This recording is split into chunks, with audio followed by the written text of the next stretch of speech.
Welcome. Today we begin with something that isn't a plague, nor the Middle Ages, but something more persistent and dangerous: fascism. Specifically, Germany in 1933.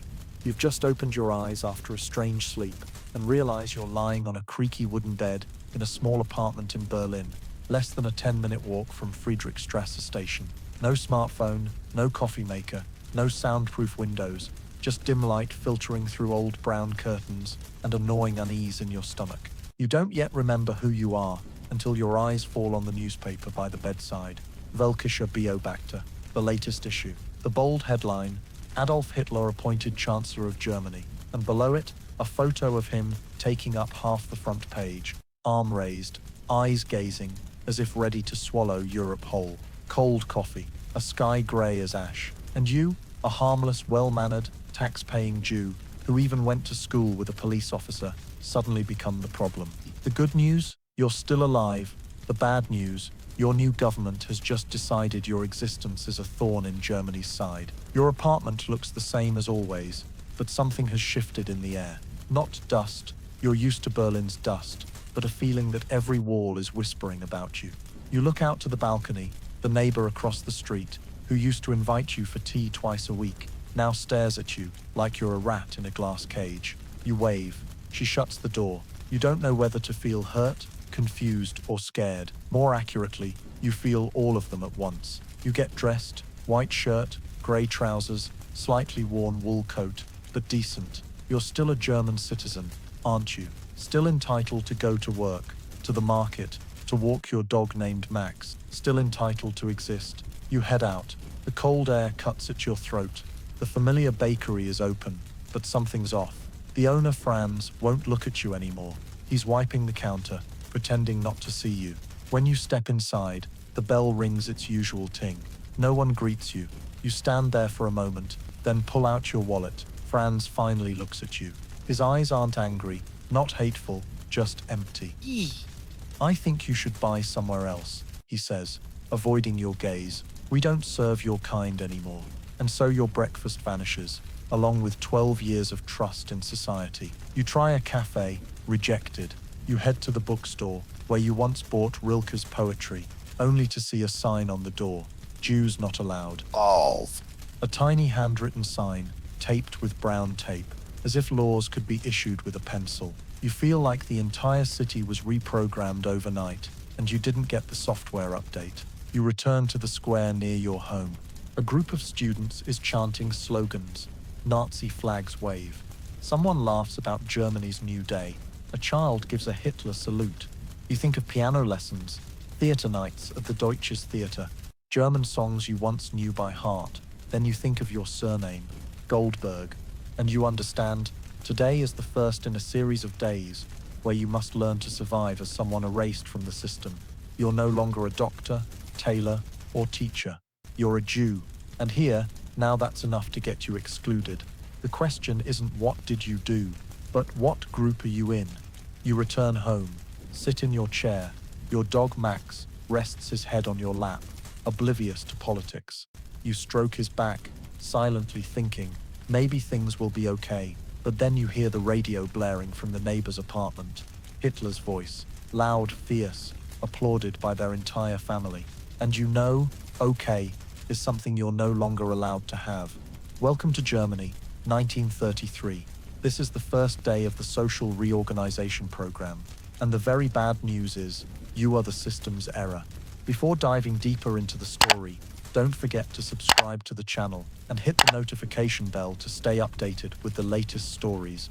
The next morning, you wake with a faint hope that yesterday was just a nightmare, that Franz will apologize for his rudeness, that the bookstore will take down its sign, that Hitler's voice on the radio was just a one-off broadcast that's now over. But then you glance at the clock, then the calendar, and realize the nightmare has become the default setting. You put on yesterday's decent outfit. Your tie is still neatly tied. You still have a job, at least for today. You're an office clerk at a small trading company, where you've worked for 7 years without missing a day, always on time, making tea for the boss, staying late without pay, even changing the bathroom light bulb unasked. In a normal world, you're the ideal employee. But Germany in 1933 is no longer a normal world. You walk into the office. No one looks up. No one says good morning.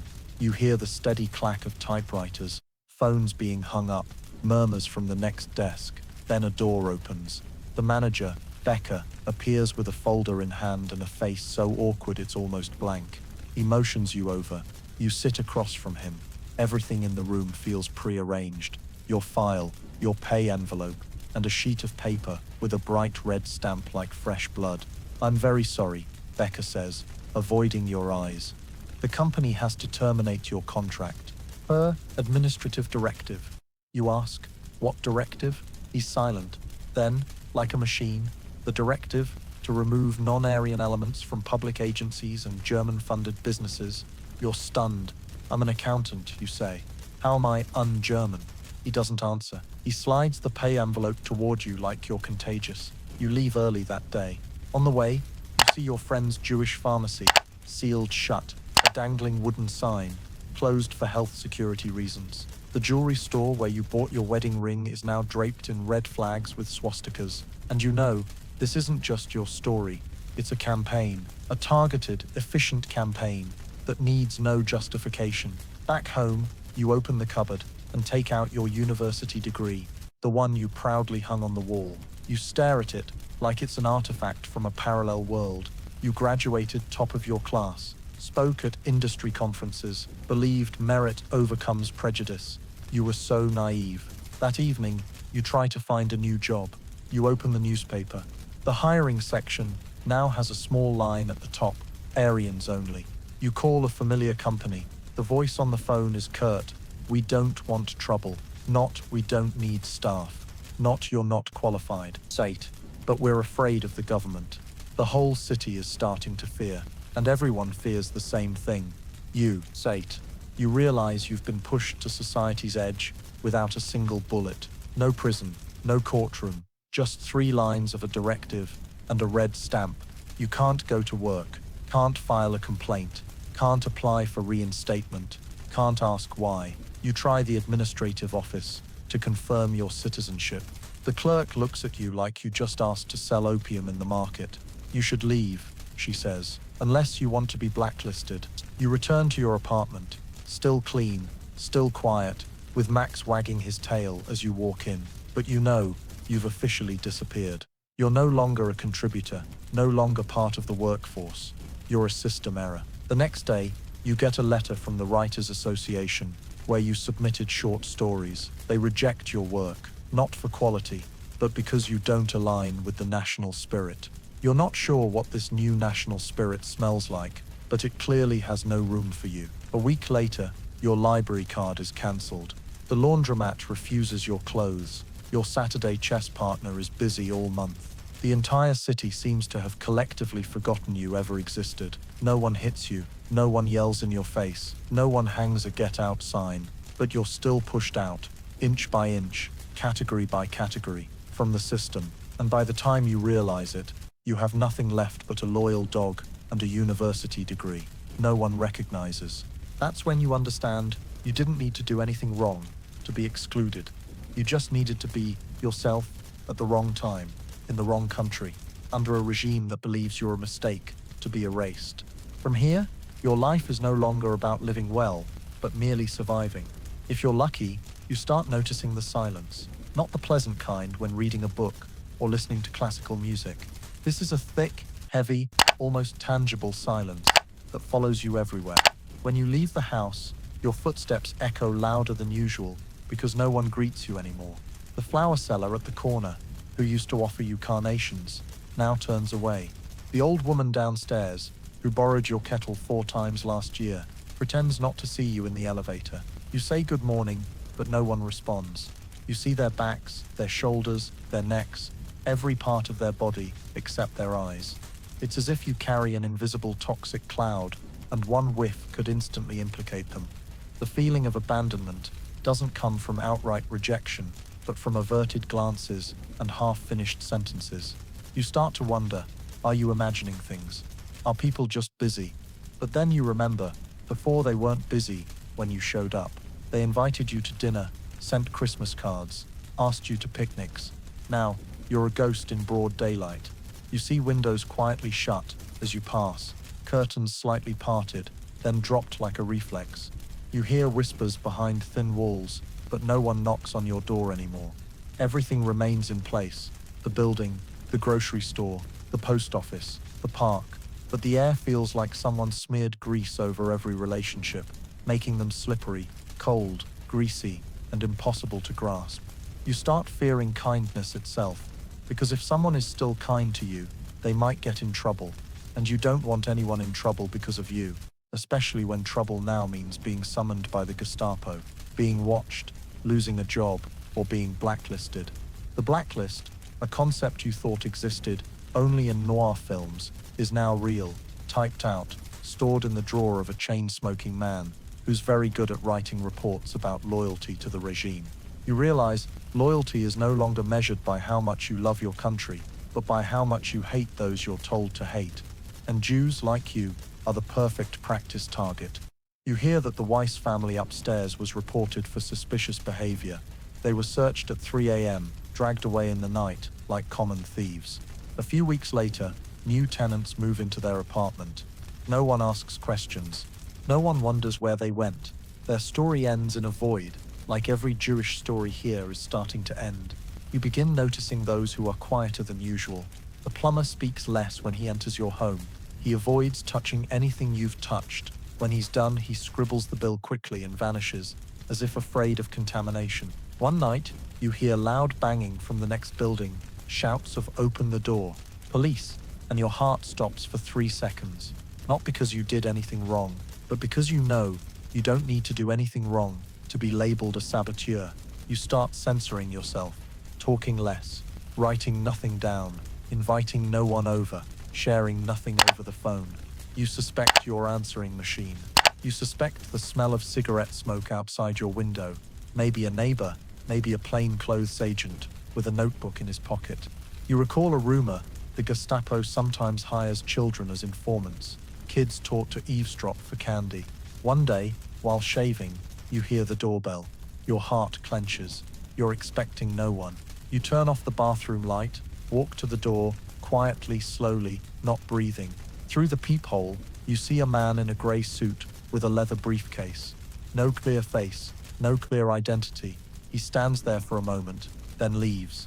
You never find out who he was, and that scares you more than anything. From that day on, you sleep with your shoes by the bed. If they come for you at midnight, at least you won't have to run barefoot. You don't tell anyone about this. Who would believe you? Who would dare listen? Gradually, you learn to be silent, like everyone else. But silence doesn't mean safety. It only means you're living in a society where truth is considered sabotage, empathy is seen as aiding dissent, and a pitying glance is interpreted as a sign of deviant thought. In such a world, spies don't need long coats or fedoras. They could be the shop girl, the paperboy, the old friend who wished you happy birthday 3 years in a row. And you realize your time may not be up yet, but the time for trust certainly is. You no longer know who's a friend, who's a watcher, who's preparing to write report #47, mentioning your name with a note about unusually tense demeanor. In the heart of Berlin, you live like a speaking, breathing, shrinking shadow, recoiling with every glance. And the worst part is, you start to understand why people act this way. In a society where fear is the main currency, silence is the ultimate form of survival, and you, against your will, are learning to use it. One September morning in 1935, while queuing for eggs, you hear a murmur behind you. They just announced new laws in Nuremberg. You turn, trying to catch more, but the speaker falls silent, as if their own words were a crime. By the time you get home, it's front-page news. Laws for the protection of German blood and German honor, a name that sounds like a national perfume slogan, but is in reality a death sentence for you and everyone of your lineage. You read it over and over, not because it's hard to understand, but because it's so clear you can't believe it's real. As of today, you can't marry a non-Jew. You can't hire a maid under 45 if she's of pure German blood. You can't fly the national flag. You can't be German anymore. And what terrifies you isn't those rules, it's the final part. Jews are barred from participating in national life. Short, sharp, like a system command that just erased you from the definition of a citizen. You think that's the end, but no. 2 weeks later, you receive a letter from the local authorities. They demand you report your lineage for 3 generations.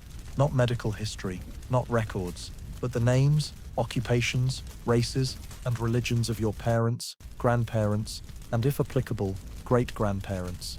You never thought your grandfather's bakery job could affect your right to buy milk today. You rummage through the cupboard, faded photos, yellowed birth certificates, handwritten registries in blue ink. You see your grandfather's name, Isaac, and know immediately the mark is too clear. Even if you've never set foot in a synagogue, even if you love German music, drink German beer, dream of German cars, the new system looks at that name and notes, 100% Jew. You submit the documents. A week later, you get the results, a thick envelope. Inside is a summary of your life, a new definition of who you are, and a final line in bold red capitals, Jude. Attached is a new ID card, your name now branded with a large J, like a scar on paper. From now on, at the store, you must show this card.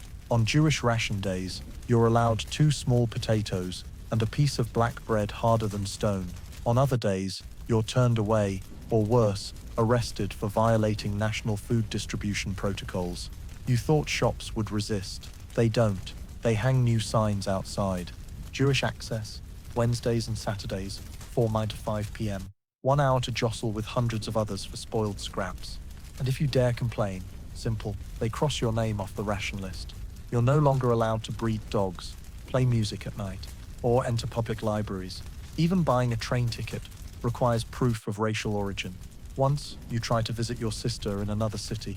The station clerk looks at you and says flatly, "Jews don't need to go anywhere," and you stay silent. Not because you agree, but because you don't have the courage to be kicked onto the platform. To keep living, you must live small. You shrink yourself. No dining out, no theaters, no conversations longer than 5 sentences with strangers.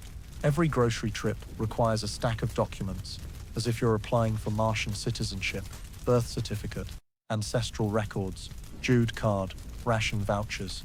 And even with everything in order, they scrutinize every ink smudge, every slanted letter.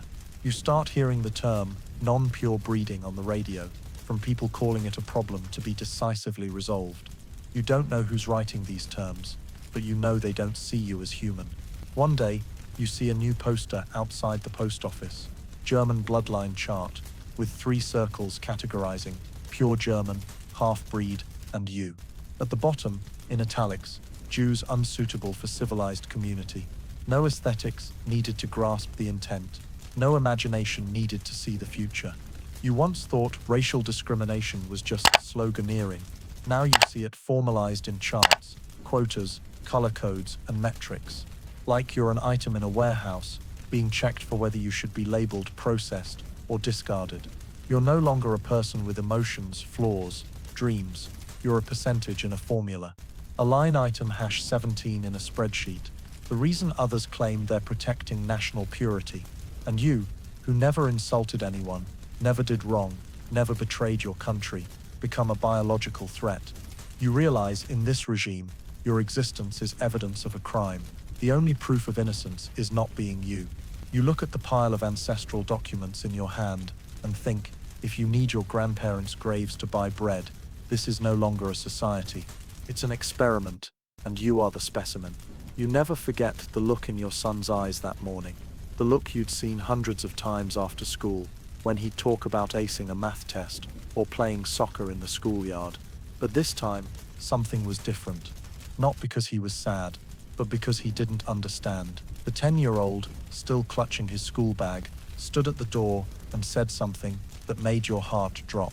"Dad, today the teacher said, I can't come to class anymore." You thought you misheard, but you didn't. His teacher, who once called him the brightest and best-behaved student in class, told him, "Starting tomorrow, you no longer belong in this school." No expulsion notice, no academic reason, just one simple sentence. Because you're a Jew. You pull him into your arms, trying to stay calm, trying not to let him see how your hands are shaking. You thought at least the kids would be spared, that the regime would let them go to school, read books, learn to draw, learn to laugh. But no, Those little heads are the first to be targeted because they're too young to understand but too easy to reprogram. A few weeks later, primary schools post notices. Only students of German descent may continue the national curriculum. Your son is sent to a special school, deep in the ghetto, short on teachers, blackboards, books, and even windows. Classes mix kids from 7 to 16, taught by one elderly teacher, with no materials, no library, no playground. Your son asks, "Why doesn't my new school have a globe?" You don't know how to answer, because the world he lives in is one where geography no longer matters. There's no place on the map where he's accepted. Even the schoolyard, once a little paradise of ropes, swings, and friends, is now split in two, the Aryan zone and the rest. If a Jewish child crosses the white painted line, they might get slapped, or worse, labeled with a sign for violating national cultural space. Jewish kids no longer get milk at break, no field trips, no drawing the national flag. In music class, they can't sing the anthem. In history class, they're made to sit at the back, forbidden from speaking or asking questions. One day, your son comes home and asks, "Dad, did Jews do something wrong?" You freeze, because you know he's not asking for reason, he's asking for comfort. You say, "No, we didn't do anything wrong." But inside you wonder, is silence enough to protect him? One winter morning, your son is pushed down on his way to school. A group of older students blocks the alley, kicks his bag, yanks off his scarf, and yells, "Filthy Jew." An adult nearby turns away. You bring him home, his knee torn, his forehead bruised, and he says only one thing, "Dad, today I don't want to be good anymore." For the first time, you understand what it means to fear for a future not your own, but that of a small life that hasn't lived long enough to know the world once had gentler days. You try to complain, you write to the local education board, your letter is returned. You're summoned to a civil discussion office, where a man in a leather coat, slicked back hair, holding a fountain pen, speaks softly. Your son is receiving special education privileges. You should feel lucky. You leave with a warning paper, beware of subversive behavior through children's channels. From then on, you forbid your son from talking to strangers. No diaries, no singing unknown songs, no bringing storybooks outside. You once promised to teach him to be honest, kind, brave. Now, you just want him to know how to survive. One day, he solves a hard math problem in his head. He tells you at dinner, eyes sparkling.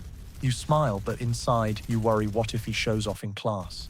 Will the teacher see it as racial arrogance? Will a bright, reasoning, questioning child be deemed a threat to the superior racial order? You never thought you'd have to teach your son to stay silent when he's right. But you start training him to smile politely, to count his words, to rehearse answers in his head, to not react when called names, to not cry if pushed down, to not question being excluded from regular classes. In this world, a child's survival instinct isn't curiosity, it's knowing when to pretend to know nothing. You watch him every night, curled up like a little hedgehog. You think about leaving, but where? Doors are closing, visas are restricted, other countries are starting to categorize too.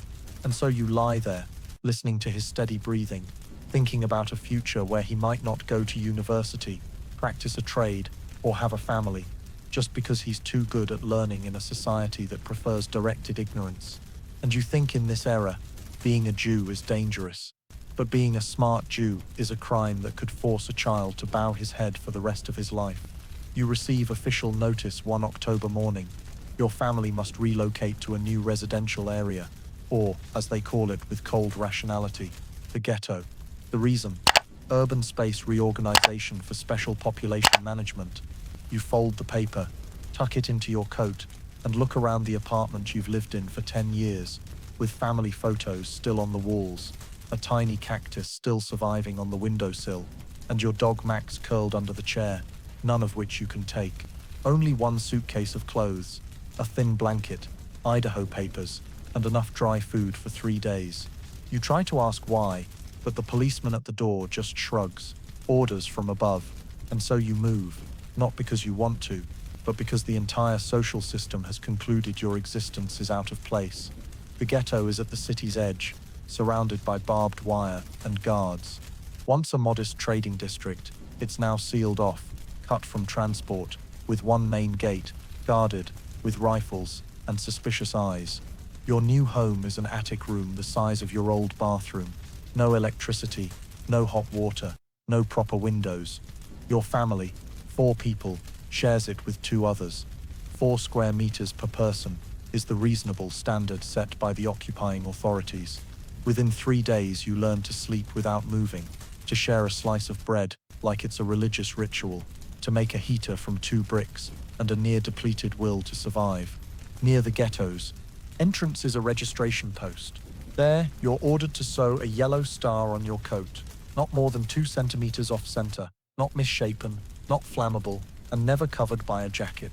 The 6-pointed star, the size of a child's hand, mustard yellow with a black border, bears the word Jude, like a label for merchandise, except you're the item tagged. With it, you're allowed into the food distribution area once a week, provided you're not feverish. Without it, you could be shot at the gate for attempted escape. You walk the narrow, uneven, slippery streets, slick with leaking sewage and mud never cleaned. You see children in cut-down adult coats, clutching wooden spoons instead of toys, always asking, "Are they giving out potatoes today?" You see old people by windows, eyes cloudy, hands trembling as they turn prayer book pages, as if trying to keep themselves from dissolving. The ghetto has no market, no private bathrooms, no schools, no cinemas, no pharmacies, nothing but the smell of damp, endless coughing, and an unnamed sense of being lost. Each week, they distribute ration vouchers, 200 grams of black bread, 3 potatoes, and 2 teaspoons of sugar, if supplies are stable. You learn to chew slowly, split meals 3 ways, make soup from potato peels, and reuse boiling water 5 times. One day, you hear a 72-year-old woman was shot for stepping outside without her star. No one dares retrieve her body. It lies there for over 8 hours, until a heavy rain washes her into the gutter. No one cries, not because they're not sad, but because tears are a luxury here, like salt, like sugar, like clean air. In the ghetto, you forget how to use the future tense. No one says when anymore. Every sentence starts with if there's still a ration tomorrow, if there's no room inspection tonight, if there's no routine check in the morning. You live like a walking question mark. No need for answers, because no one has the right to ask questions anymore. Some nights, you hear quiet sobbing through the walls, not sure whose, not sure why. Maybe a feverish child, maybe a mother who lost her husband, maybe you, silently. One time, your son asks, "Why don't people want to see us anymore, Dad?" You don't know how to answer. You want to say, "Because they're scared." But then you realize, no, not scared of you, scared of being like you. Scared that if they look at you too long, too closely, they'll see you're no different. And that terrifies them. The ghetto doesn't kill you outright. No gas chambers, no labor camps, no ovens. It just drains you. Your trust, your strength, your memories, your meaning. You disappear bit by bit, even while you still exist. And one day, you look at the yellow star on your chest and no longer feel angry. You only see it as the one thing confirming you're still human. A human redefined by the shape of a symbol, living in a space no one bothers to name, as if the whole world agrees you're a question no one wants to answer anymore. They call it racial defilement. It sounds like the title of a genetic propaganda program on state radio, but it's really a way to legalize turning love into a crime. You once loved a non-Jew. Her name was Elsa, blonde, with a laugh like crystal, and who once scolded you for forgetting your own birthday. You met at a bookstore, dated in the park, loved each other with all the foolishness of youth, never imagining that, one day, holding hands on the street would become illegal. But then 1935 came, and with the Nuremberg Laws came a new clause, the law for the protection of German blood and honor. It sounds like a patriotic anthem, but when you read it, your heart sinks. Jews are forbidden from marrying Aryans. Any romantic relationship, even unregistered, could be charged as polluting German blood. Elsa was stunned when she read the law. "We're not living in the Middle Ages," she said. You smiled, a half smile, because you thought so too, until you were summoned to the local office to answer a few questions. They asked, "Are you still in contact with that woman? Have you met in the last 3 months? Is there evidence your relationship became intimate?" The last question was written in red ink. No subtlety, no hesitation. They wanted to turn every tender gesture into criminal evidence. You said no. They didn't believe you. You said you'd broken up. They demanded Elsa confirm it, and so you had to meet her one last time, in a deserted cafe, under the stares of two plainclothes officers at the next table. Elsa held your hand. Her hand was cold, but her eyes were colder. She said, "I'll lie to them, but I have to leave. I can't save us both." You didn't blame her, because you couldn't save anyone, either. After that meeting, Elsa vanished from the city. No word, no postcard, just a photo of you two by the Spree River, where you'd promised to take her boating in the summer. That summer never came, never will. You hear about an acquaintance, a shoemaker, arrested for impure relations with an Aryan woman. They dragged him to court. The trial lasted 2 hours. Verdict: racial treason. Sentence: 6 years of forced labor. The woman, shaved bald, paraded through the market with a sign, "Defiler." No one defended her. No one spoke up. Love, under this regime, is no longer sacred. It's a genetic hazard, something to be controlled, measured, and eradicated if it doesn't match the right DNA code. In the ghetto, someone tells of a couple who secretly married. She was Aryan. He was a Jewish tailor. They lived in a basement, cut off from the world. One day, someone reported them. They were dragged to the market. The man was beaten. The woman's dress was torn. The crowd watched. Some laughed. Some turned away, but no one intervened. Later, rumors said they died in a transport accident. No one confirmed. No one dared ask.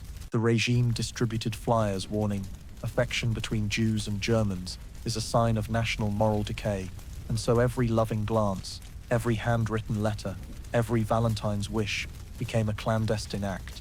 Newspapers published stories about typical cases to be severely punished: names, addresses, occupations, and blurry photos of interracial couples. Headline: "No mixing of the race." You once believed love could overcome anything, but you realize it can survive war, poverty, distance, but not a law printed on paper with a red stamp. You tear the photo of you and Elsa in two, not because you want to forget, but because you know, if someone searches your pockets, even a photo could be evidence of unauthorized interaction with a German. That day, you learn another lesson. Under this regime, love saves no one. It only makes you more visible, and thus, more dangerous. A danger that can get you arrested, beaten, convicted, destroyed. You thought the heart was the safest refuge. Now you know it's the easiest place to be found, especially when it dares to love the wrong person. It starts with the sound of breaking glass, small, sharp, ringing somewhere in the night, like a cold slap to the heart. You jolt awake, heart pounding, not because the sound was loud, but because it carried a specific tone, a warning. The room is pitch black. The window is still shut, but you see flickering lights in the distance. Not thunder, fire, then screams, then running, car engines, the thud of hundreds of boots on the street. You peek through a slit in the curtain and see what you never thought you'd witness in 23rd century Europe. Flames licking the neighbors' windows, the bookstore smashed like a cheap toy, red emergency lights blazing, the sign Goldberg and Sons rare books, used books split in two, fallen to the ground, as if you yourself were broken in half. A group in brown shirts with bats, bricks, crowbars, and the national flag. They smash, burn, laugh, howl like it's a festival. And it is. They call it Kristallnacht, the night of broken glass. A name so bitterly beautiful, because nothing that night was crystalline or shimmering. It was blood, smoke, ash, choked screams, collapsing doors, and terror in uniforms with red armbands. You hide behind the door, clutching your son, hand over his mouth, not to stop him from crying, but to keep him from breathing too loudly. Your wife cowers under the table, gripping her birth certificate, as if anyone would care that her ancestors lived in Germany since the 16th century. You wait. Footsteps approach. Headlights sweep the window. A shout, "Jude, rouse! Jews, get out!" You shrink back. No one enters your home, but the neighbor's house is torn apart. You hear furniture crashing, more glass shattering. The old woman across the street screaming as she's dragged from her bed, thrown into the street like a moldy sack of flour. Police stand by, watching, not intervening. They're ordered to observe the situation, meaning don't help, meaning let it happen, meaning complicity, salaried silence. The next morning, you step outside, or rather into a war zone, without gunfire. Bricks litter the pavement. Glass lies underfoot, like broken snow. The air smells of char.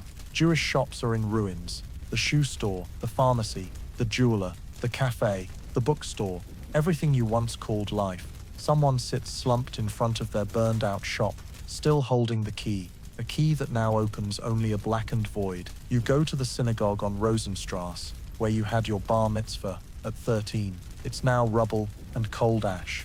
Last year's Hanukkah candle is gone. Instead, scrawled on the wall, Jude and Rouse. Your name is written below it. You thought brutality would come slowly, with warnings, governed by law. It didn't. It came with bricks through windows at 2 a.m. It came with laughter, with boots stomping on prayer books, with the glee of a society given permission to hate without reason. You return home. The walls are defaced, windows smashed. Luckily, no one got inside, but the letter Elsa sent you is gone, blown away through a crack in the door. You stand in your home, feeling like you're in someone else's basement. Hundreds of Jews were arrested that night. Men, women, children, elderly, dragged from beds, thrown into trucks, not allowed a word. The charge? Endangering national stability. Some jumped from third-story windows to avoid capture. Some took poison. Some, like you, only trembled, waiting. None of the vandals were arrested. None of the police were reprimanded. The government called it a spontaneous public reaction. But you know better. No one plans a spontaneous reaction with address lists, detailed maps, and logoed uniforms. After that night, you're no longer a citizen. You're a shard, a piece of the great glass just shattered, and no one plans to piece it back together. You walk streets that were once yours, now a playground for dogs sniffing ashes. You think of years before when you were called by name, went to work, loved, dined in peace. Then you think of last night, when you were just a sound in the dark, trying to stay quiet to avoid being noticed as still alive. You don't sleep for days after. Every noise startles you. Every car headlight through the window makes you hold your breath. And you know what just happened wasn't the end. It was the beginning. Kristallnacht wasn't an outburst of rage. It was the regime's official declaration: from now on, you own nothing. Not shops, not walls, not religion, not safety, not illusions. All you can keep is fear, and it stays, long-lasting. Like the smell of ash still clinging to your hair, days after the fires went out. You're folding clothes when you hear a knock at the door. Not the polite 3-tap-and-wait kind, but a brutal pounding, as if someone's trying to shatter both the door and your illusion that you still have choices. Outside are 3 men in black leather coats, no name tags, no sorry to disturb you, just holding out a stamped paper and saying one sentence: get ready, 10 minutes. No reason, no questions. No one explains what law you've broken. But you know, the law isn't written in words anymore. It's in their expressions, in the calm contempt in their eyes, as they look at you like a mislabeled item to be returned to the warehouse. You step back inside. Your wife, trembling, ties her shoes. Your son, bewildered, clutches his one-eared stuffed bear.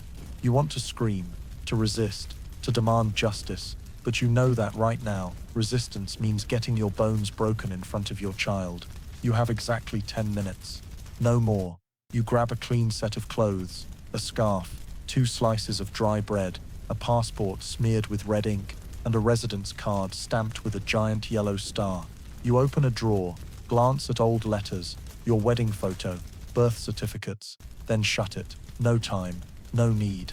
Those things no longer matter in a world that's decided you're something to be rounded up in batches. Down on the street, you see dozens of others already standing. Men, women, children, all clutching small suitcases, eyes on their feet, shoulders slumped like their insides have been hollowed out.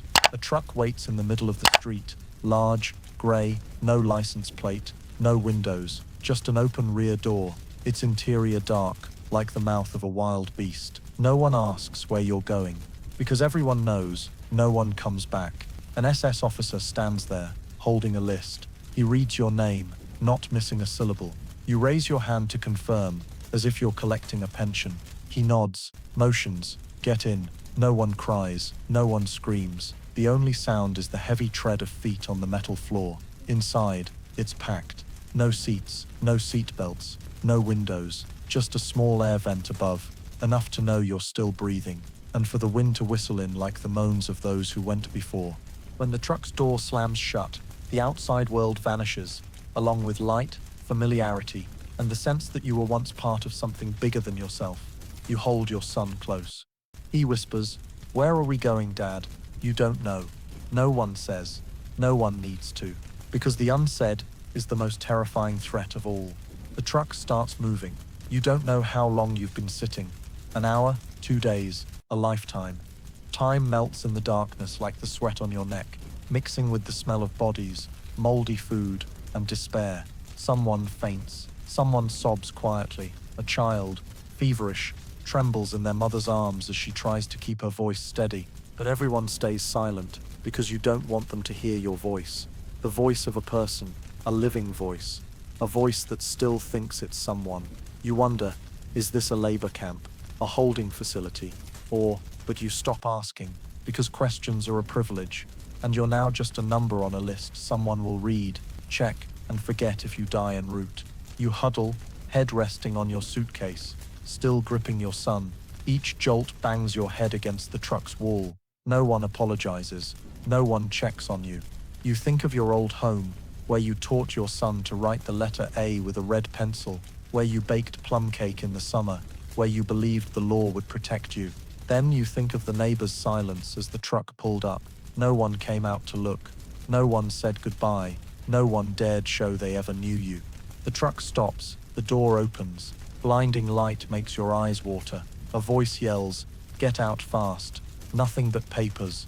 And so you step down, carrying nothing but clothes, fear, and a strange emptiness, as if you lost yourself somewhere on that dark road. You enter the camp. Iron gates, barbed wire, guards, attack dogs, the smell of disinfectant mixed with human waste. You're no longer anyone, just a body moving on command, and the grey, unmarked truck rolls away, ready to return for the next load, with the same process, the same coldness, and the same efficiency of a machine oiled by a nation's silence. They tell you to board the train like you're heading to a resort, just missing a poster with blue seas and golden sun. Relocation for resettlement, they say. Work in an industrial zone.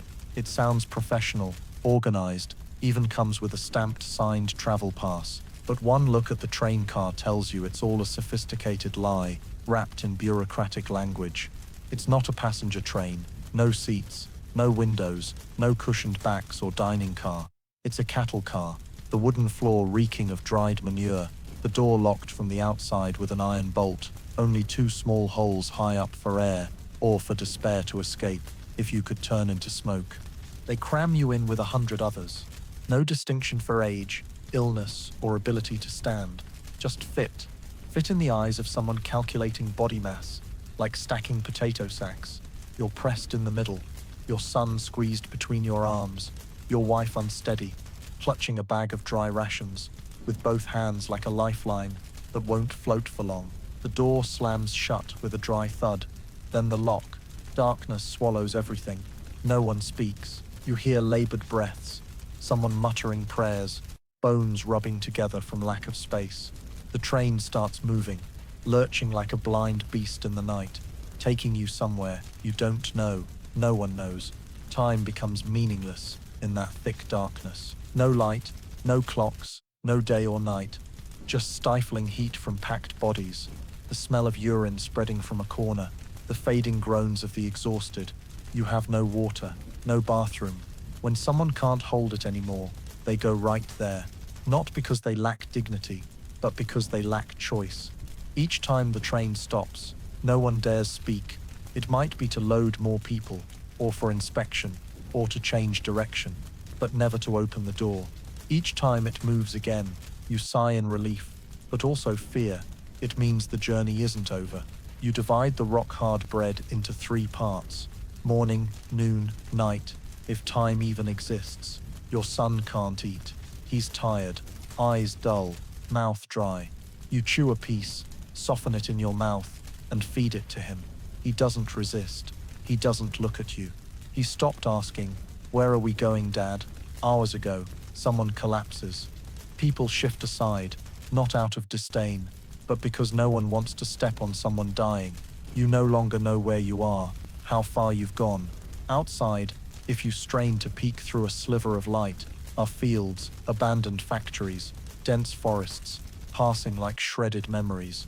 Once the train stops longer than usual, footsteps outside, someone shouts, then silence, then it moves again. No one asks, no one wants to know. In that suffocating space, you start forgetting you ever had a name. You're not a doctor, an artist, a father, a husband, just a body, trying not to collapse on the urine-soaked, blood-streaked wooden floor. Your wife faints. You fan her with a crumpled newspaper scrap. Not much help, but it keeps you from feeling utterly powerless. Someone starts babbling. Someone cries like a child. Someone hums a lullaby, but another silences them, because singing here feels like an insult. You thought dying of hunger was slow. It's not. In that train car, it's like a silent, cold wind brushing past cheeks, breaths, thoughts. The train stops, this time for longer. The door opens, blinding white light. You blink repeatedly to see. Outside is an empty platform, guards, barking dogs, and a large wooden sign with white paint, albeit marked frei. Work sets you free. You don't believe in freedom, but you know you've arrived somewhere with no way back. They yell, "Get off, bring your luggage." But as you step out, they snatch your bag. Not needed anymore. They split people into two lines. You don't know the criteria. Some are pushed left, others right. You cling to your wife's hand, hold your son tighter, but you're separated. Hands pulled apart. A soldier looks at you, to the right.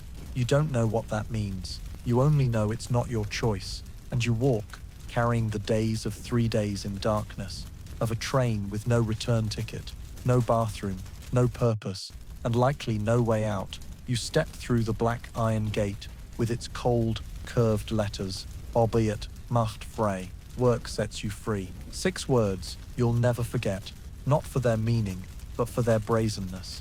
In that first moment, you might think, at least it's a labor camp. But before you can exhale, you see what awaits beyond the slogan. Barbed wire fences, stretching high like arms, frozen in despair, watchtowers, machine guns, and an ecosystem of death, driven by shouts, whistles, and the relentless thud of boots, as if life must be crushed to be sustained.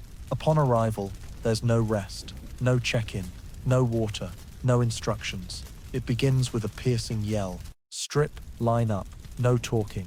You look around, dazed, wondering if they're joking. But then you see others undressing. Those who aren't quick enough get beaten. Men, women, children, all stripped bare under the knife-cold gazes of those permitted to do anything except show mercy. You take off your clothes, hands trembling, not from the cold, but from humiliation. Your belongings are tossed into a corner. They say they'll return them later. You know there is no later. A gaunt man tries to hide a wristwatch in his sleeve. He's slapped to the ground, dragged away. You don't see him again. They shave your head. Your scalp is bare, icy, like you've been skinned. They douse you with a foul-smelling liquid, poured like your livestock being hosed down. No towel, no spare clothes, just a striped prisoner's uniform, coarse and filthy, and oversized wooden clogs. No underwear, no socks, no name. You're given a square patch with a number. They sew it onto your chest. That's your new name, a string of digits. No one calls you Herr or Frau anymore. You're no longer a father, wife, son, colleague, neighbor. You're 147332 or 84219 or 10658. You mustn't forget that number. You have to answer quickly when it's shouted. Answer wrong, slow, or not at all. A rifle butt to the face is the kindest thing you can hope for. The first night in the camp, you sleep in a long barrack, unheated, no mattresses, no blankets, just tiered wooden planks, 3 to a space, lying sideways to fit. Mosquitoes, lice, scabies, and endless coughing form a chorus of exhaustion. You sleep in a position never quite complete, waking with a spine creaking, like rusted metal. Breakfast is a cup of grey liquid. No one knows what it is, but everyone swallows it, because there's no choice. Lunch is watery soup, with a few floating potato slices, and bread, hard as a grindstone. You eat fast, because you get 4 minutes, 2 of which you're spent fighting for a spoon. Someone might steal your portion, if you're distracted. You learn to clutch your bowl with both hands, as if it's your last lifeline. Work starts right after. You're assigned to commandos, labor groups. Your job might be hauling stones, clearing corpses, building walls, shoveling dirt, or anything requiring a moving body. No one cares if you were a musician, teacher, doctor, or scientist. You're just hands and a back. If your hands shake, you're scrap. If your legs falter, you're waste. If you cough too much, you're a germ. And all germs are eliminated for the common good. Work lasts from 6 a.m. until sunset. No breaks, no shade, no water. You labor under guns. Some collapse from exhaustion. No one helps.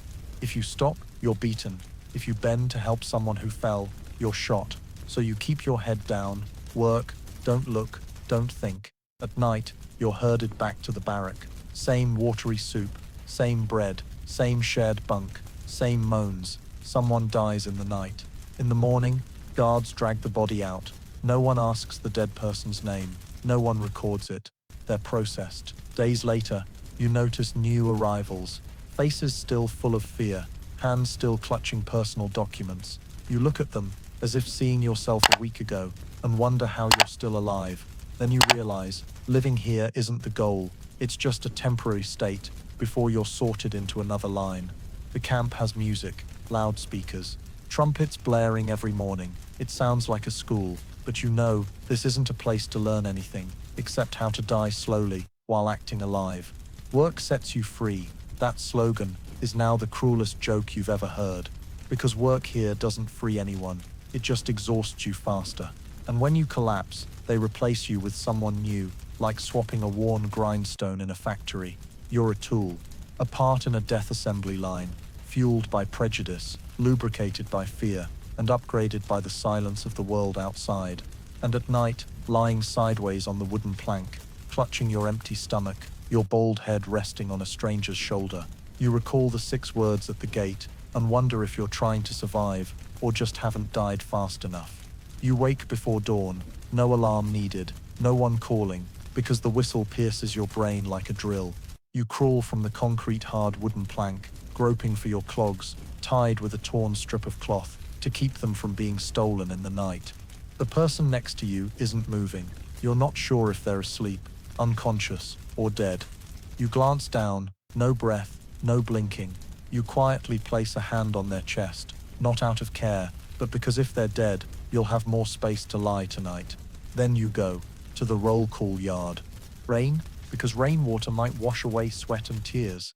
But rain makes the ground slick, stones heavier, corpses harder to push. Once, a cart tips, a body falls. The pusher panics. He's dragged out, shot in the yard. You stand there, stones on your shoulder, watching blood spray onto white snow, telling yourself, don't drop anything. At night, you return to the barrack, feet numb, hands frozen, mouth dry, as if wrung out. You lie down, no blanket, no lullaby, just needing to close your eyes without being kicked.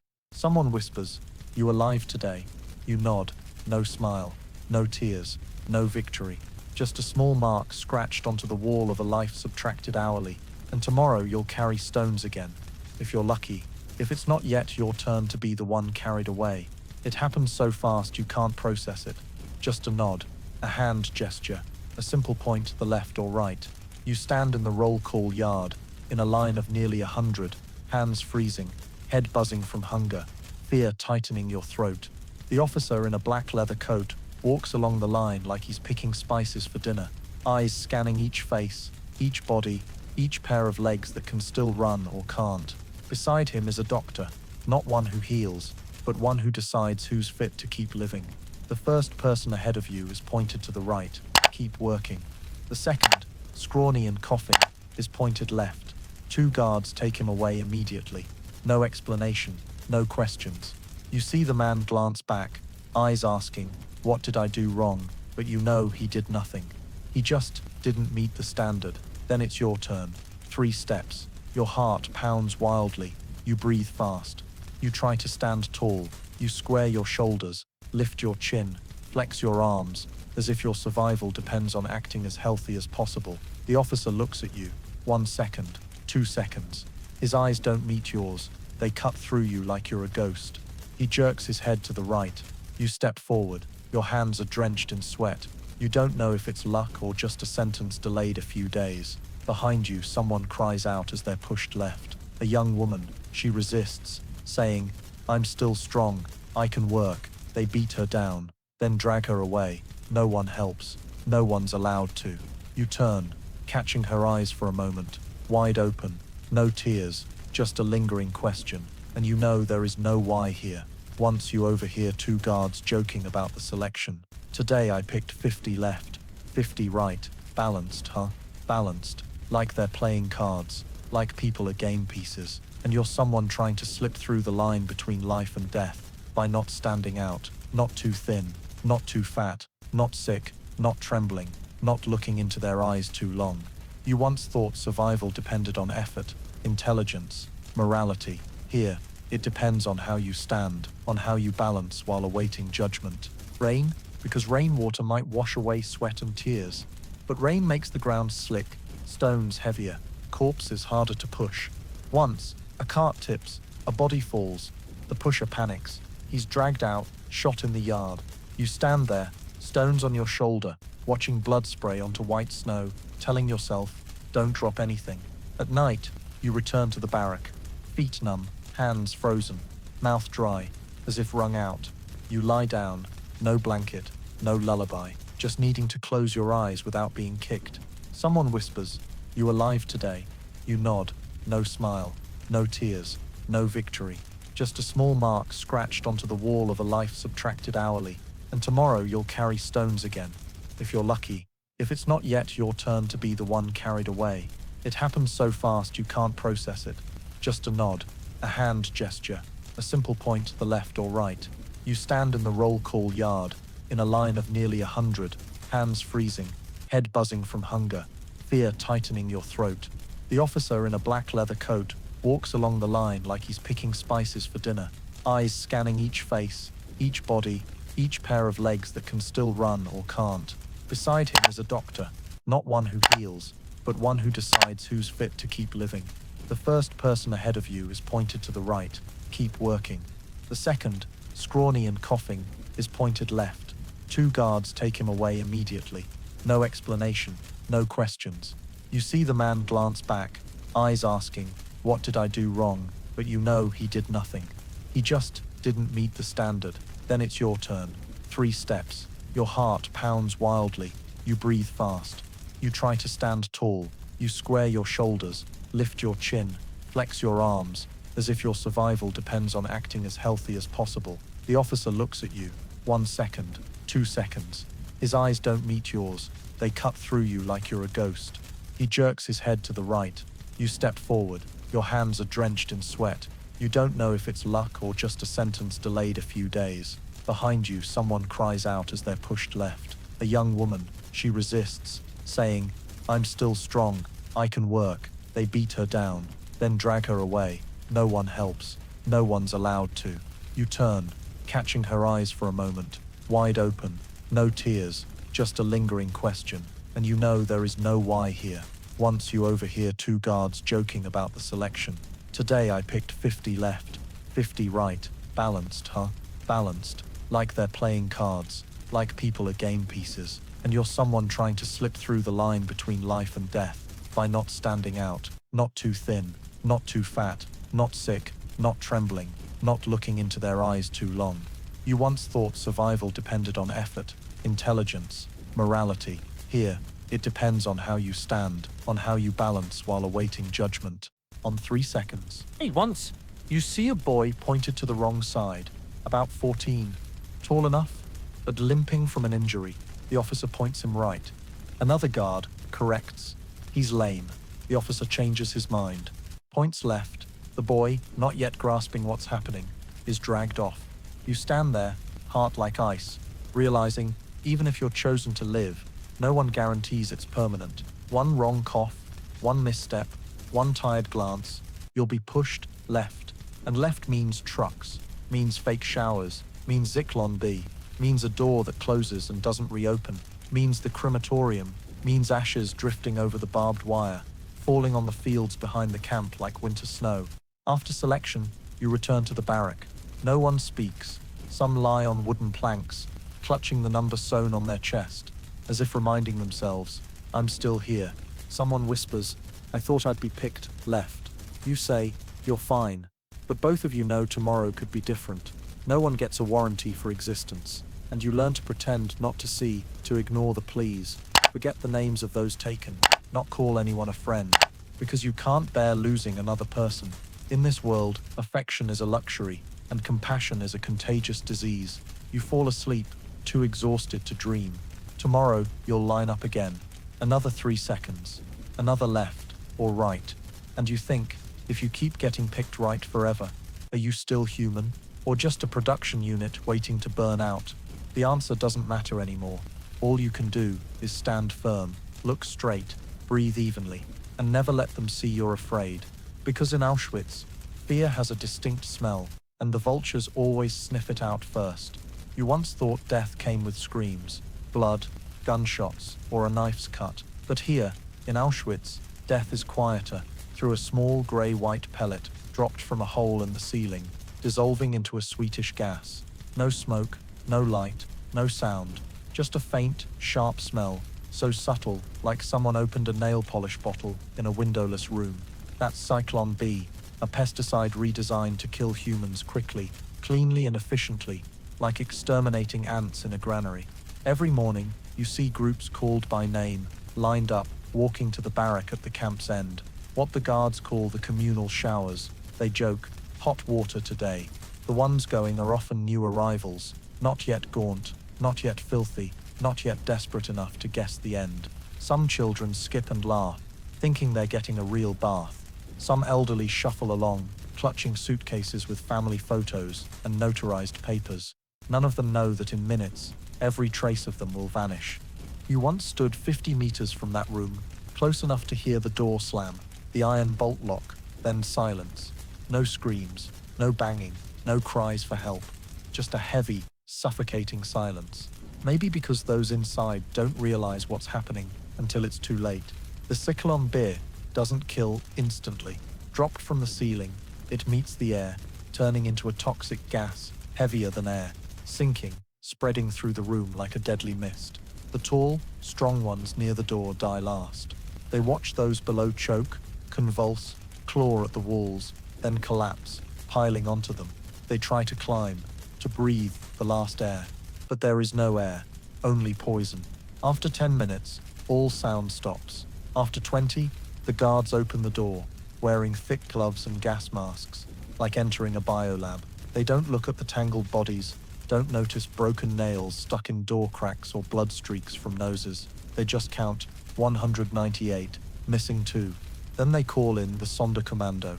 You're not in that unit, but you know the process. The Sonderkommando are Jewish prisoners assigned to clear bodies. They might live weeks, months, if they work efficiently.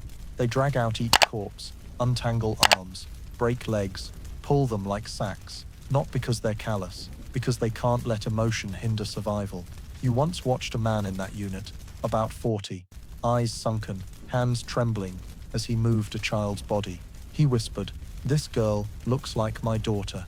Then he bowed his head, kept pulling the body to the cart.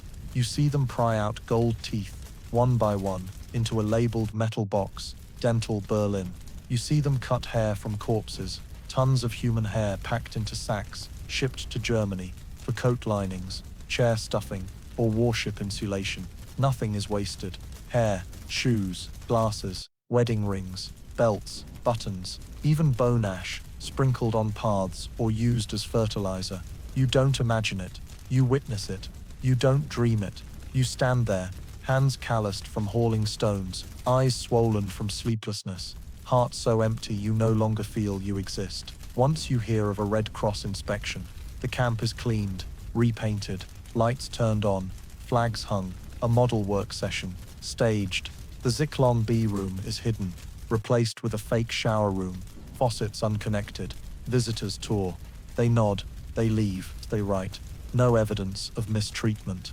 And you, still standing, see more groups led to the showers the next morning. Each batch, about 200 people. Some days, 3 batches. Some days, 5. Some days, 10. No one tracks the numbers. only that the crematorium's smoke never stops. Once the wind shifts, smoke blows back to your barrack. That smell, sweet, acrid, bitter, hot, clings to your hair, skin, clothes, and memories. You don't know whose ashes you're breathing, but you know one day others will breathe yours. You dream of Zyklon B, not because you fear it, but because you start wishing it would come faster. Some nights, you think dying in 20 minutes might be more humane than dying slowly through labor, hunger, and hopelessness. But then you wake, hear the morning whistle, and know you haven't been freed. You keep living, because no one lets you die. Not at the right time, not the right way, and not valuable enough to be prioritized. Zyklon B isn't a weapon, it's a calculation tool, a genocide equation repeatable thousands of times without error.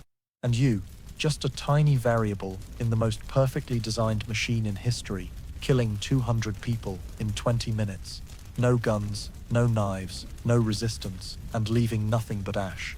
They choose you because you're young, can still stand straight, and most importantly, haven't looked anyone in the eyes too long.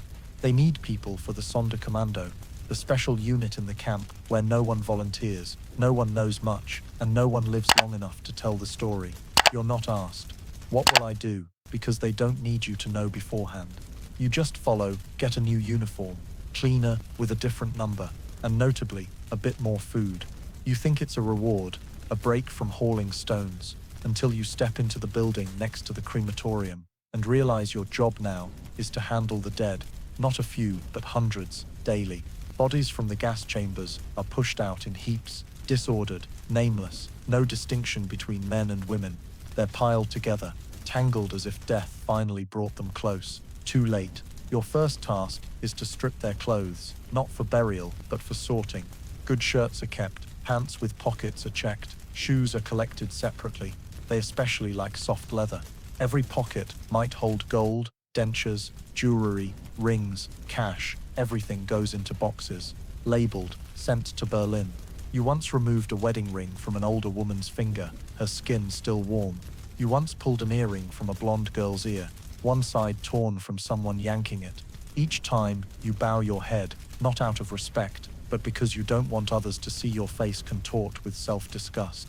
After sorting, you move the bodies to the cremation room. Some whisper, it's the instrument room, because the sound is like rotting wood, crackling, mixed with the lingering groans of human breath in the air. You carry bodies, place them on iron conveyors. Some days, cremation can't keep up. Bodies pile higher than your head, flesh reeking of decay in the summer noon. Rats swarm. Flies lay eggs. You shoo them with your hands, lips sealed tight. On those days, smoke from the chimneys is thick as fog. People in the barracks cough all night from the unbearable stench of burning bones. But no one dares ask, how many were burned today? Because everyone knows the answer. Would incinerate the last shred of hope left in their hearts. Just the day before, he joked about watery soup. Today he lies still, eyes open, mouth agape, as if his story was left unfinished. You start to bend down to close his eyes. Then someone yells, "Hurry, slow means replacement." So you turn away, keep carrying, as if he never existed. You learn to distinguish stiff bodies from soft ones, which have teeth easier to pull, which should be burned first because bloated bellies might burst if left too long. You learn to smell if the gas chamber had enough Zyklon B. If the scent is faint, more might be needed. You learn not to look at faces too long, otherwise you'll see them in your soup, on barrack walls, in the midday dreams you slip into from exhaustion. Once, someone in your group can't take it. He screams, bangs his head on the wall, yells, I'm done, I'm done." Guards drag him out. No one sees him return. After that, everyone works faster, quieter, colder.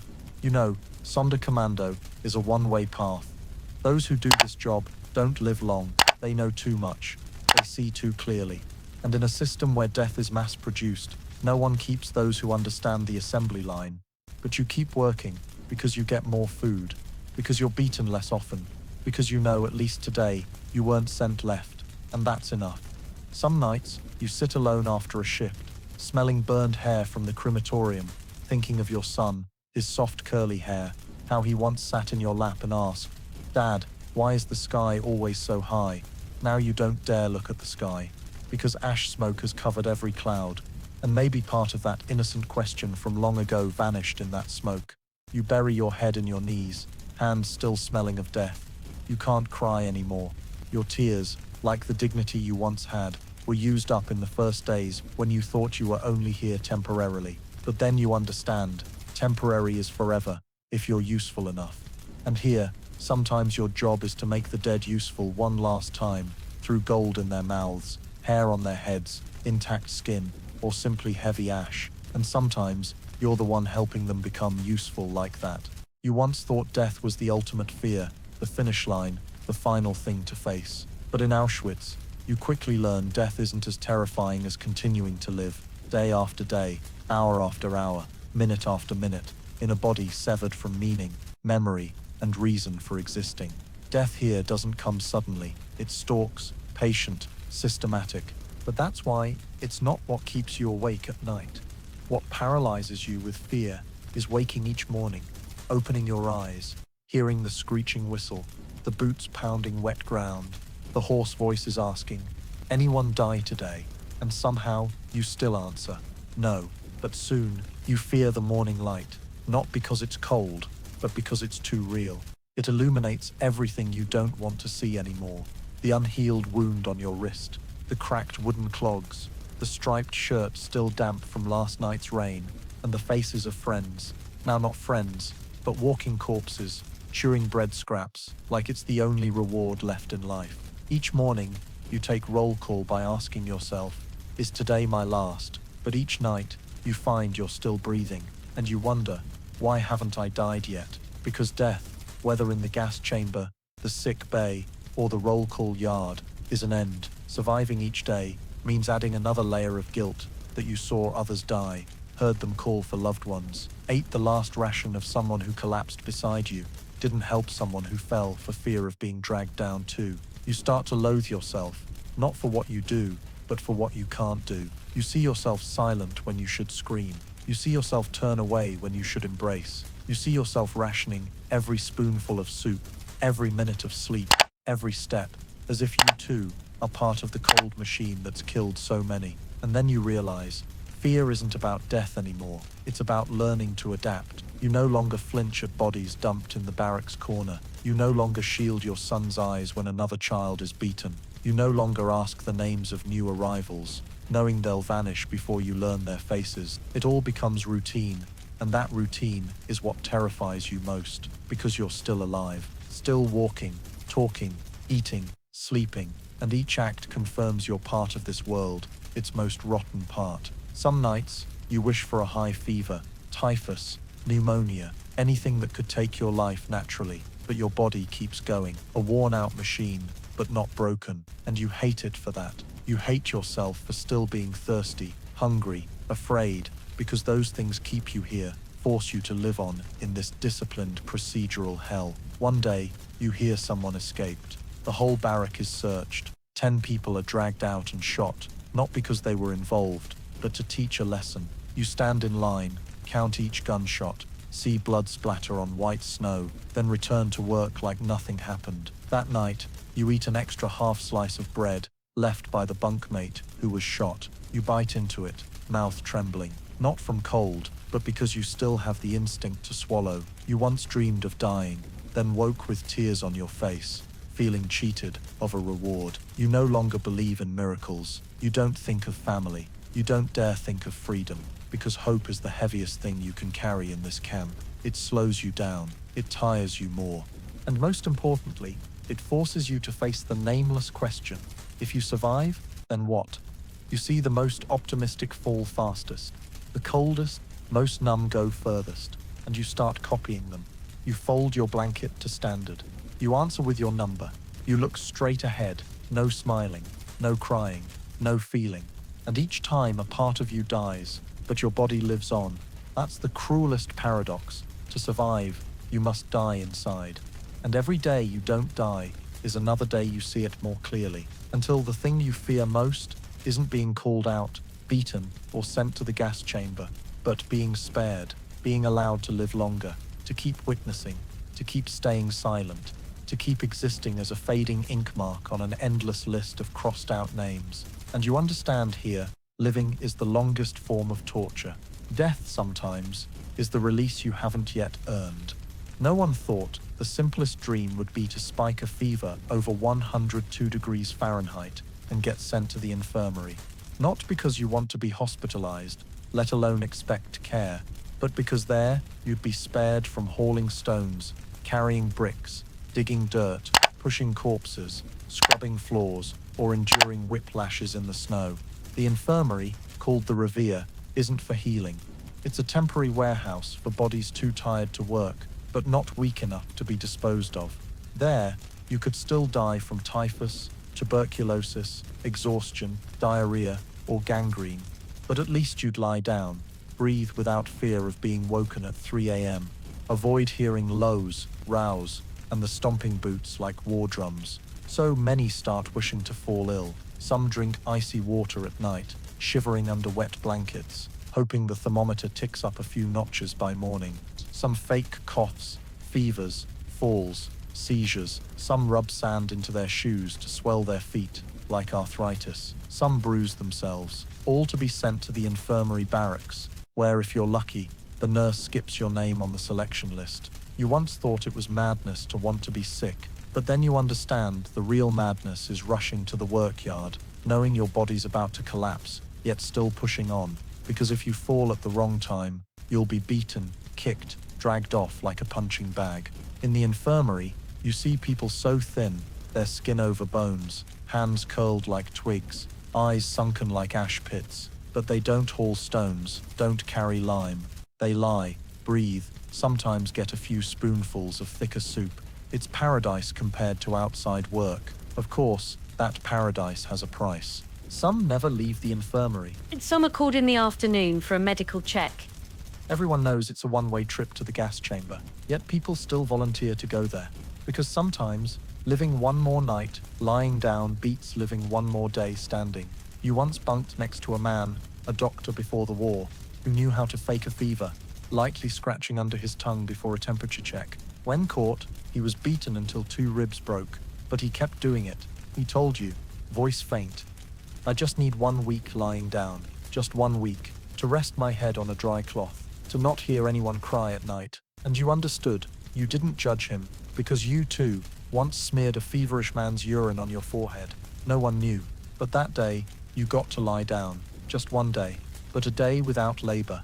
A day you could sleep fully, not jolted awake by gunshots. A day you didn't have to sneak moldy bread, didn't have to drag bricks a kilometer to stack on yesterday's pile.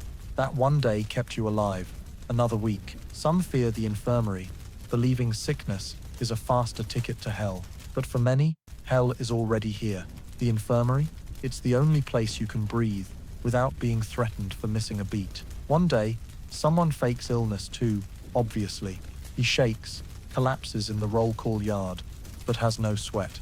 Eyes still darting. The officer stares, says nothing, then shoots him on the spot. Simple, clean, silent, no one screams. The body's dragged off like a sack. But that afternoon, someone else tries again. Because in Auschwitz, danger is a gamble you accept, while working to exhaustion is certain death. You sit in the barracks corner, feet swollen, heart racing unevenly, but your lips still curl faintly when someone says, "You're about to be taken away," because you know, if you're not taken, tomorrow you'll drag 8 more bricks, and you're not sure your body can take it. At night, you dream of an IV drip, a nurse wrapping you in a warm blanket. You wake gasping, saliva on your hand, blanket cold and wet, but at least you're still whole. Tomorrow you'll check the thermometer, sneak cold water, and hope your body reacts right. Because here, illness is a strategy, the only way left to avoid another day, crushed in a machine that thrives on the depletion of those not yet dead. You once thought hospitals saved people, doctors healed, and medicine was humanity's last light in dark times. But in Auschwitz, those are turned inside out like a filthy shirt. Doctors wear white coats but reek of corpses. Hospitals are where the sick never leave on their own feet. And medicine is a legal way to kill more creatively. You learn this not through rumors, but through the screams at night from barrack number 10, called the biological lab. But everyone in the camp knows it's a dedicated hell for medical experiments that never need consent. If you're a woman, You might be called for a gynecological exam. You're herded in, stripped, and laid on a cold wooden table. No sheet, no pillow, no anesthetic. A man in gloves, expressionless, measures, writes, photographs, and inserts needles, blades, unknown solutions into your body, just to see how much you can take. No one says what they're treating. No one asks if you want to participate. If you die, someone else takes your place. If you live, you're noted as specimen A, positive reaction. You once saw a girl tied to a bed, belly swollen, blood seeping from her sides, eyes rolled back, mouth open without sound. The doctor turned away, scribbling, no need for painkillers, reflexes intact. She didn't return to the barrack, only a whisper at night. They injected chemicals into her uterus to test pain tolerance. Then, they're testing rapid sterilization. If you're a man, you might be injected with typhus bacteria to study infection rates. You burn with fever, delirious, vomiting, but get no rest, because it's part of the test. Can the patient still work? Some have their legs sliced open to observe infection. Some have skin peeled alive to compare healing rates with drug X versus drug Y. Some have part of their liver removed, not for treatment, but to measure blood loss before unconsciousness. All meticulously recorded in leather-bound files, labeled scientifically. Experiment 024. Effects of extreme cold on the central nervous system. You saw a man submerged in an ice bath, not once, but for 3 days straight, hours each time, to simulate German soldiers falling into the sea. He shook, lips purple, teeth chattering like war drums, and you heard the doctor ask, can he still speak? Then note, loss of consciousness after 28 minutes. He died the next morning. No burial, no name mentioned. But the doctor's notebook got a completion stamp. You know of Joseph Mengele, the angel of death, not from books, but from his walks past the barrack, randomly picking people to compare reactions to electric shocks. You saw him separate twins, one sent for eye tests, the other injected with poison for a spinal cord dissection. He once tried changing children's eye colors by injecting dye directly into their eyeballs. No anesthesia, no painkillers, just screams and tears. One day you're called. You follow, heart pounding, but don't dare resist. You're told to sit, strip your shirt, and a small cut is made on your arm. No explanation, just a flat voice, testing blood clotting speed. They bandage it, send you back. You feel lucky, at least you're alive, but the two who went with you don't return. They were injected with something that turned their bodies purple, foaming at the mouth. Later you hear a nurse say, test failed. Next time, adjust the dose. You start avoiding barracks with white-coated guards. You fake muteness, deafness, stupidity, but you know no pretense beats invisibility, and you can't vanish. You're still on a list, still a breathing body, and that's enough for them to pick you as a research subject. You once hoped to get sick to avoid labor, but after one visit to the infirmary, you pray never to fall ill, because if you're sick and don't die fast, they'll use you to find out why you're not dead yet. Someone in your barrack lost an ear for a high-frequency sound test. Another lost a testicle for a hormonal imbalance study, and no one learns the results. Because here, knowledge belongs to those with power.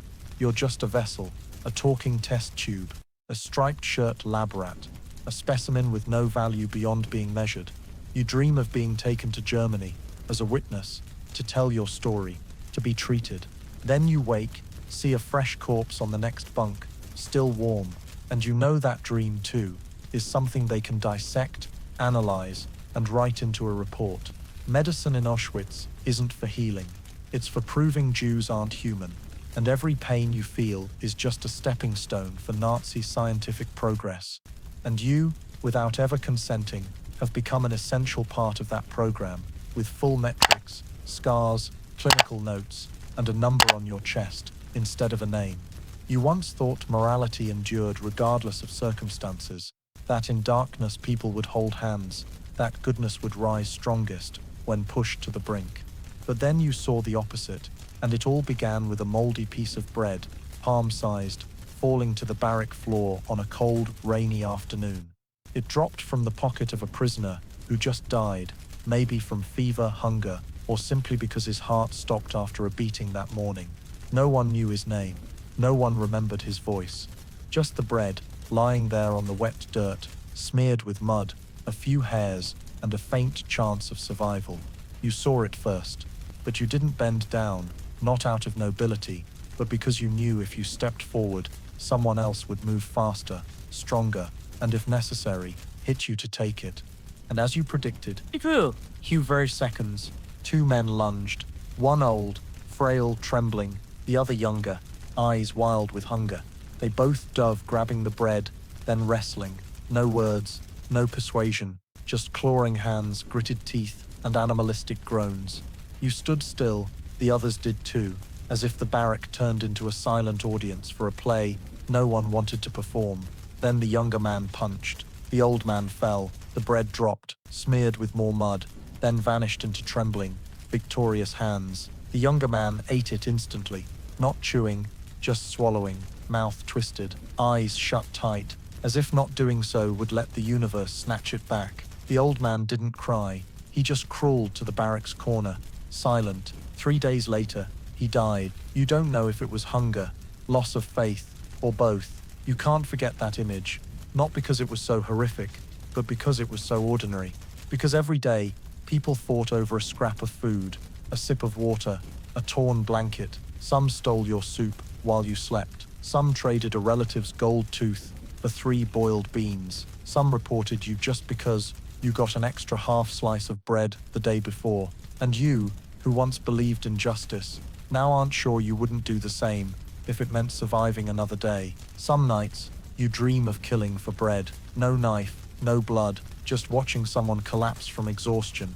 And you don't help, because your hands are busy holding food. You wake, heart racing, looking around to see everyone asleep, mouths agape, hands clutching something, as if it's all the world has left. A wooden spoon, a torn sock, a damp photo. Once you shared part of your bread with another, a boy not yet 10, curled in the barracks corner, feverish, mouth dry.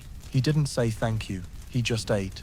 The next morning, he died, stripped his clothes, took his scarf, and you saw an old man wrap that scarf around himself that night, hands trembling, muttering prayers in an old language. You didn't blame them, because you know here, morality is the first thing burned. What remains is instinct, and instinct knows no shame. It only knows survival. A piece of bread could save you, keep you alive through a cold night, strong enough for work the next day, avoiding a beating for being slow. But it could also kill the part of you you were once proudest of. It turns you into someone who distrusts every glance, watches every move, measures every crumb, as if weighing life in milligrams. Once, you got a larger than usual slice of bread, maybe a mistake, maybe pity, from someone in the kitchen. You held it, not eating yet, and instantly felt every eye in the barrack on you. No one said anything, but you understood you'd just become suspect. You split it, one part for the person next to you, one part hidden, one part eaten. But from that day, you stopped daring to smile. Not because you feared others, but because you feared yourself. Feared you might do anything to keep the next piece of bread, and one day you might step over someone just because they held bread. You didn't. A moldy scrap, small, dry, bitter. But in Auschwitz, it's everything.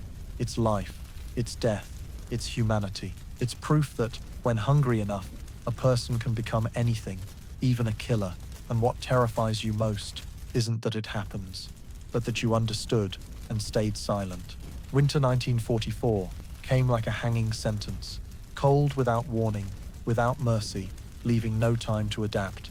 It swept into Auschwitz through every door crack, every split in the striped clothes, every gap in hearts already tightened by past winters. But that year was different, colder, quieter, endless, and so frigid that death didn't need to speak. It just sat there, draping you in white frost, waiting for you to stop shivering. You had no coat, no knit cap, just a prisoner's shirt, thin as blotting paper, soaked by rain, no gloves, no socks, your feet bare in chipped wooden clogs, skin cracked, bleeding, toes purple like frozen roots. Each morning, you stepped into the roll call yard like walking to an execution. Wind slashed your face like invisible blades, cutting tiny lines in your skin. lips split, hands swollen, ears numb.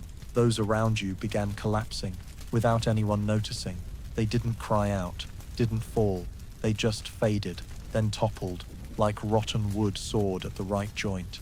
Once, you saw someone slump while sitting. He didn't wake. Someone sat by a stove, burning their hands to warm them, but stayed, because the burn was kinder than the cold seeping into their heart. In the barrack, everyone huddled. One clung to another, not for care, but for warmth. The single blanket in the room was split 3 ways, shared in turns. Night was no longer for sleep, but for keeping blood flowing. Each time you dozed, you dreamed of fireplaces, feathers, your mother tucking you in as a child. Then you woke, shivering beside 3 bodies, frozen stiff in the night. Some days, snow fell into the barrack. Dull white flakes landed on your face, melting into icy water, and you had nothing to wipe with but a filthy sleeve. You heard of people freezing during labor. No one stopped. No one carried them back. They were left, like roadside stones. You saw someone collapse while carrying water. The bucket broke. The water froze. He lay there, not breathing, just another shape in the icy tableau. And the guards only said, "1 unit no longer functional." The cold in Auschwitz didn't just kill people, it killed the last connections between them. Because when you're that cold, you lack the strength to care for anyone else. Some cried from the chill, tears freezing on their cheeks. Some held their bladder, fearing to undress in the wind. Some tore off their own nails to get sent to the infirmary. You didn't dare complain. Complaining wasted energy. You counted every breath. Each inhale tightened your heart. At night, you lay sideways, pressed against the person beside you, praying their body heat would keep you alive till morning. Sometimes, you woke to find the person you held cold as ice, and you didn't let go because there was still some warmth, and you weren't cruel enough to abandon a heat source, even a corpse. One day, snow blanketed the camp's yard. Children, a few still alive, looked at it and smiled. A guard saw, shouted, "What's so funny? Think you're in a park." Then he kicked a child down. The child didn't cry, eyes wide open, and you knew they wouldn't get up. You looked down, not from fear, but because the snow reflected light too brightly, and you'd forgotten what light felt like. The sun was just a pale golden disk, too weak to melt a speck of ice. That winter, some died from eating snow, weak stomachs, diarrhea, exhaustion. Some cut their hands to let blood flow, because blood was warmer than the air. You sat frozen in place, arms around your chest, back against a wooden wall, cold as stone, muttering counts. 1, 2, 3, as if counting enough would drive the cold away. But no, it clung to you like a frosted reaper. It didn't choke you. It just placed a hand on your shoulder and whispered, "It's fine, slowly, just sleep." And you almost obeyed. Some nights, you slipped into a deep, warm dream. Then someone shook you awake. You startled, heart pounding, thanking them, not for kindness, but for delaying another farewell.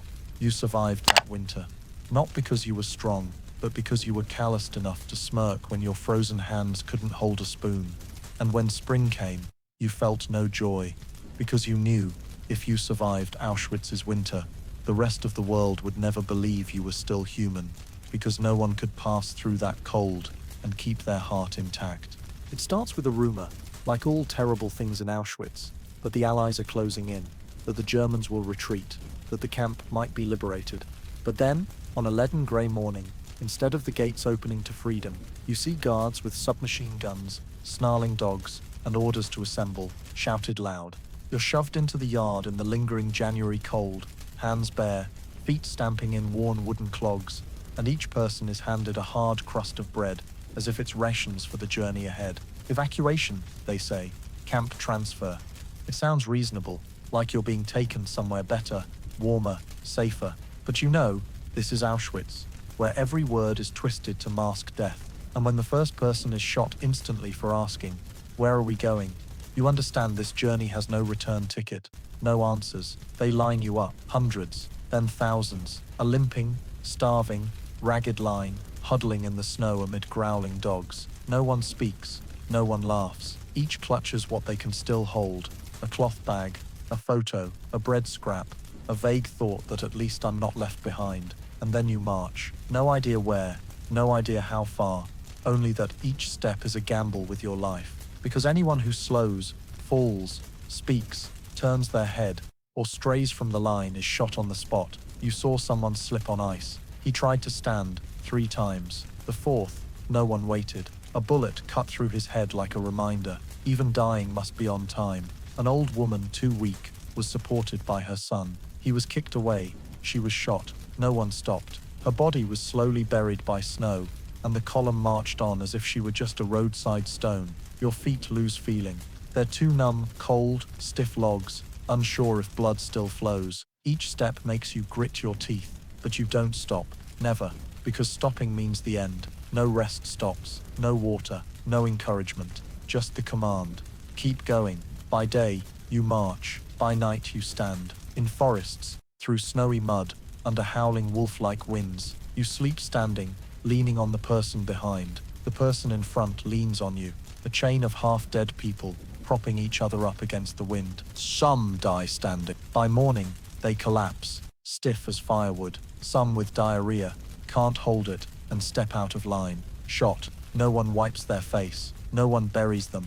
A mother carries her child, wrapped in her coat. When the baby stops crying, she keeps marching. 3 kilometers later, she dares to check. The child is ice cold. She doesn't stop, only weeps silently, and marches on, with a corpse pressed to her chest to keep herself warm. You see someone secretly chew a dry branch to ease hunger. He's beaten until his teeth break, then shot. You don't feel horror, only regret. That branch could have been yours. Each day, you march dozens of kilometers. No one knows the destination. Sometimes you circle. Sometimes you're halted in a forest. Sometimes herded into an old shed, packed so tight you can't breathe, locked in darkness for 3 days. You hear people die. You hear people fight over breadcrumbs. You hear moans of my child. It's me. And you hear yourself say, quiet. They'll hear, because fear has turned you into a guard of your own terror. Someone finds a dead rat in the shed. 3 people lunge, wrestle, tear it apart. Raw meat, blood still pooling, but they eat, and you watch, not judging. You think, if no one was faster, maybe you'd have eaten too. The march lasts weeks. Some say 20 days. Others, over a month. No one remembers exactly, because days aren't counted by sunrises, but by deaths. Each time someone falls, a gunshot rings out, and the column keeps moving. Like an endless snake, crawling through snow, over bodies, over memories. Some days, you wish to be shot, at least you'd lie down, but your body keeps marching, as if it hasn't been allowed to die. You don't know why you're still alive. Maybe because you haven't fallen, maybe because you haven't been seen, or simply because that day, the bullet meant for you was used on someone else. You reach a destination, or at least another camp, its name unspoken. Some lost their whole family on the way. Some lost their minds. Some forgot their own names. And you, looking back, only recall the steady stomp of feet, the crunch of snow, the sharp crack of guns, and the cold seeping to your marrow, turning every emotion to stone. The Germans call it evacuation. You call it the death march, because it leads nowhere, except the edge between life and death, where each step is a gamble with your own humanity. You don't clearly recall the exact moment the final gate opened, only that one day. The gunfire stopped, the dogs' barking ceased, the shouts of "Ras" no longer echoed, and a soldier, not in brown or with a red armband, entered the camp with his gun lowered, and eyes wide with shock as he saw you. He said nothing, just stood silent for a few seconds before the gaunt bodies, vacant stares, and dry skulls in stinking urine-soaked rags. You said nothing either. No one among you shouted, no one ran to embrace, no one cheered, because by then, joy had been digested with watery soup and despair months ago. You sat up, slow as someone relearning to walk after an accident, heart not beating faster, eyes not blinking more. Someone in the next barrack leaned forward, saying, liberated, then collapsed, dead, the moment freedom arrived. And you, still alive, didn't know how to react, because you'd survived it all: gas chambers, forced labor, starvation, frost, weight loss, until your ribs jutted like a crumbling house's beams. You'd walked through the worst winter of your life without turning to stone, marched over 400 kilometers in a death parade, seen kin, friends, strangers fall beside you, and still lived. But when it ended, when the American soldier reached out, when Red Cross trucks rolled in, when frantic doctors rushed with clean water and warm blankets, you just wanted to lie down, not to rest, but to vanish. Because the greatest pain wasn't seeing so many die, but that you didn't die with them. You start counting the survivors. Where's the one you shared half a bread with? The one who sang softly each night? The one who said, "If you survive, tell the story." Where are they? No one's left. Just you. And so you feel guilt, not for doing wrong, but for living, when others didn't get the chance. You remember snatching soup from someone's hand, faking a fever to skip labor, making others carry your share, not daring to help a friend who fell in the yard, watching someone dragged away without calling their name, breaking a bread scrap, and hiding half in your sock. Those small acts to survive then now weigh heavy. You walk through the cut barbed wire, onto the dirt road, see soldiers taking photos, filming, writing reports, and you wonder if they truly grasp what happened within those walls. They look at you like your proof of justice's triumph, but you don't feel victorious. You feel hollow. When they give you real bread, thick soup, clean water, medicine, you eat, drink, thank them. But at night, you dream you're still in the barrack, counting footsteps, fearing your name called in the dark. Every loud door slam makes you flinch. Every touch on your arm makes you recoil. Every sound of boots makes you hold your breath. And worst, every glance in a mirror shows not you, but a creature with human shape, sunken eyes, wrinkled skin, a crooked smile. Nothing like the photo you kept in your pocket in 1939. Later, at a medical station, someone asks, "How does it feel to be free?" You give a faint smile. Don't answer. Because you don't know what that feeling is. You can't cry, can't laugh. Just sit there, hands on your head, thinking, who am I when I'm no longer a prisoner? They call you a survivor. They write books, make films, erect statues. They say, hero, you. But you don't feel heroic. You feel like the one left behind. And sometimes, that hurts more than death. You can't tell the whole story. Not because you forgot, but because no one would believe it. They'd think you exaggerated. They'd ask, how could it be like that? And you don't know how to answer, because how humans could treat each other like that. You don't understand either. So you stay silent, keep it all inside. The scars, the nightmares, the times you wake choking on sobs. You live, because you once lived, but also because you once died. And now, you carry both selves, inseparable. Surviving is something no one teaches you to face. Because after Auschwitz, no one truly shows you how to become human again. Only that, each day you breathe, you must relearn how to trust, how to love, how to look at another, without thinking they'll betray you. And most importantly, how to forgive yourself for living when others didn't. The liberators didn't arrive with blaring trumpets or a convoy of fluttering flags like you saw in childhood history books. No orchestra, no banners, no one tossing hats or dancing in the streets. The only sound that morning was the slow grind of tank treads on the icy road, the clank of studded boots on hollow ground, echoing like a warning. This is real, not a dream. They came, the Allies, young soldiers in uniforms without stripes, not pointing guns at you, not shouting orders. They just looked. First with shock. They thought they'd stumbled into an open graveyard where bodies still breathed, but cast no shadows. Those standing there, you among them, didn't cheer, didn't embrace, didn't rush forward like in movie reels. You just stood, hands limp, eyes sunken, tattered clogs, the most crooked welcome a person could offer their rescuers. A soldier approached, handed you a chocolate bar. You took it, but didn't eat. You didn't trust it. You thought it might come at a cost. Or worse, it was the prelude to a familiar story. Lure, hope, then annihilation. Another soldier draped his coat over your shoulders. You flinched, like an animal beaten too often to trust, touch. They froze. You froze. No one knew how to cross that silence. Then they began, leading people, in groups, to field hospitals, but you didn't want to leave. Not because you loved the camp, but because you knew no other place. What was beyond the fence? Was anyone waiting? Was there a home unburned? A name that remembered you existed? The liberators opened the food stores. They gave real bread, real milk, clean water. Some ate greedily, fearing loss, and they died, simply, stomachs too weak for kindness. You looked at the bread, smelled the milk, and turned away. You weren't hungry anymore, didn't know what full felt like, only that eating might indebt you to something you couldn't repay.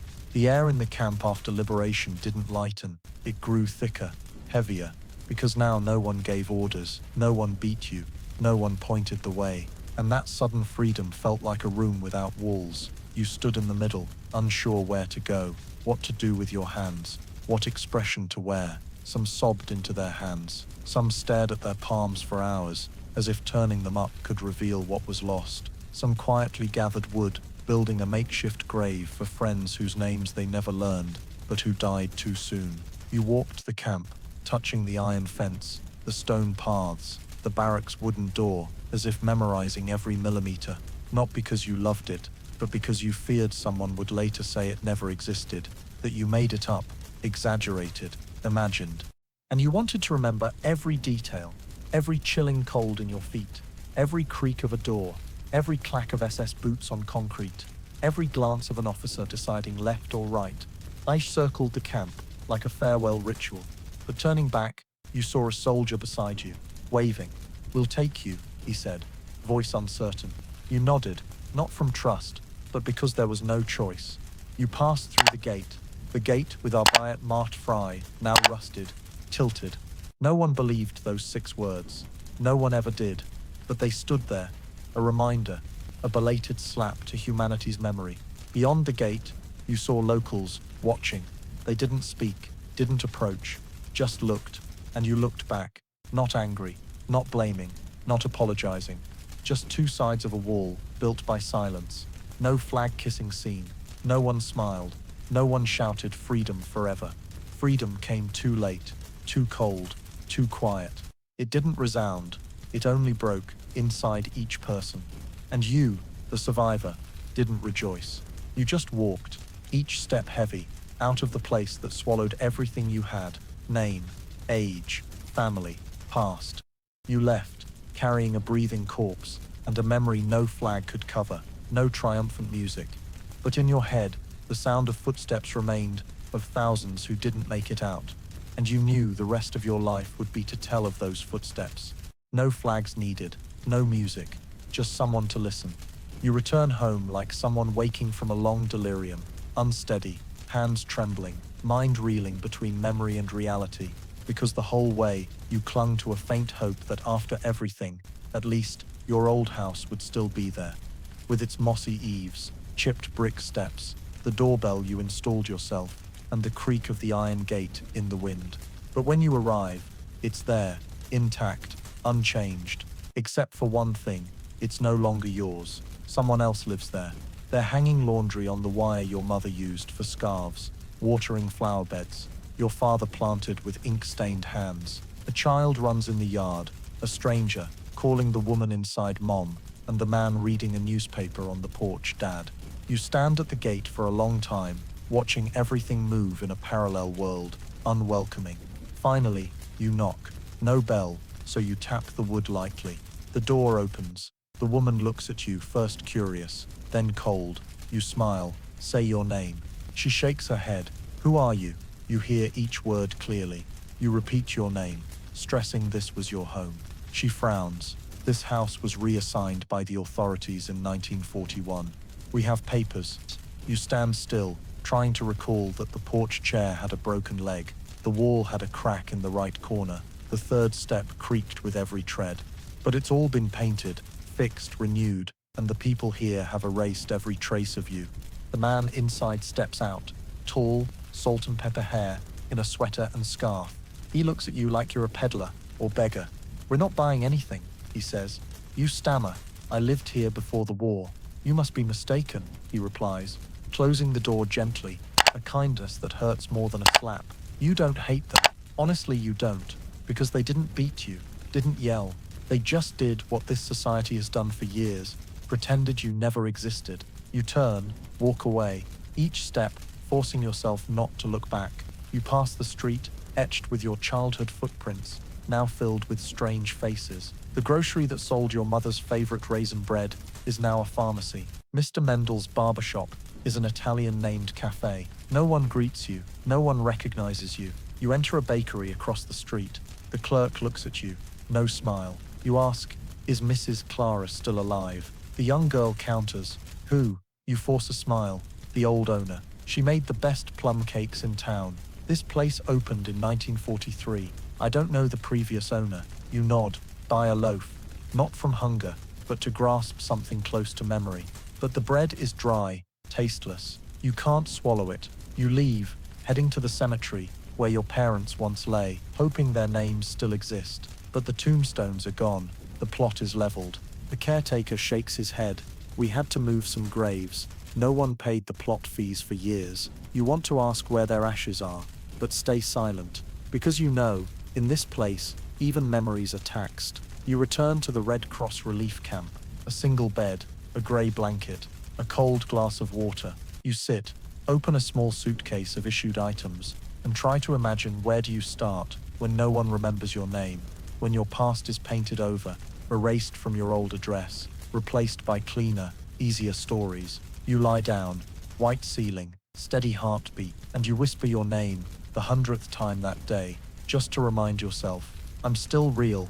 But when the city you were born in no longer remembers you, you wonder, is that enough? Or are you just a ghost wandering a place once called home? You sit in a warm room with a fireplace, among people in thick coats, holding hot tea, eyes gleaming with curiosity, and you tell your story, not with a trembling voice, not dramatized, not emphasized. You just recount, slowly, steadily, in a voice flat as a breeze, like reading a medical report. There was a camp, labor, numbers, gas chambers, moldy bread, children screaming for their mothers, fire, smoke, piles of shoes, hair packed in sacks for shipment, screams without names. You tell it all, every detail, and when you pause, your voice dry as a rag washed 100 times. The room stays silent for 1 second. Then, someone chuckles softly, sounds like a movie. Another nods, a horror film. Hollywood should buy the rights to this. A third says, half serious, half joking, "It can't be real. I mean, how could people live like that? Who would let that happen?" And you, the survivor, who lay on cold wooden floors beside 3 corpses, who gnawed moldy bread and trembled at the sound of hobnailed boots, you sit there, smiling faintly, not from sadness, but from familiarity. You've heard this before, many times in many places. People don't deny you. They just don't believe you. Not because they mean to insult, but because you're recounting something that, if believed, would collapse the world they live in. Because if it's true, it means their ancestors knew and stayed silent. If true, it means your neighbors took your house and lived in it for 10 years without question. If true, it means humans can do things no one wants to believe humans can do, and no one wants to live with that burden. So they call it a movie, an exaggeration, a personal perspective. It's real, but probably not that bad. You once thought your voice could sway listeners, but then you realized it's not that they don't understand, they just don't want to feel complicit. Once, you spoke to a young student. She listened intently as you described medical experiments on the living, gold pulled from corpses' teeth, silent gas chambers, like sealed cemeteries. Then she said, "I thought that was just cinematic symbolism. I didn't think it was real." You showed her a photo, 1945, bodies stacked like firewood, American soldiers beside them, disbelieving their own eyes. She covered her mouth, eyes wide, but 3 days later, you saw her article in the school paper, historical events, overblown, and you weren't sad, just tired. Tired of proving what you lived through, tired of defending your pain from being called creative material. Once, you spoke to a director. He interrupted, as you described, someone forced to stand in the snow for 4 hours for dropping a spoon. "I'd have him shirtless, for stronger effect," he said. "I know it's true," you replied, "but you don't need it to be." He laughed. Audiences want a climax, and so you became a side character in your own survival story. Not because you told it wrong, but because you told it true. And truth has no soundtrack, no beautiful lighting, no polished dialogue, just cold, hunger, death, and a silence that chokes. People don't know what to do with that truth. So they wrap it up, box it as symbolism, label it art, and write, inspired by true events. Once you shouted, "I'm not inspiration, I'm consequence," but no one heard, because they were still writing the script.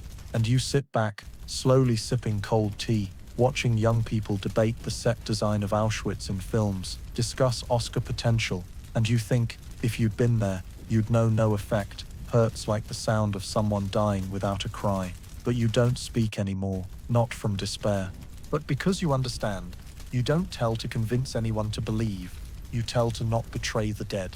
And if someone laughs, maybe they're not laughing at you, but at the vague fear that everything you said might actually have happened. They say, "No way, no way they herded families into showers and dropped poison gas.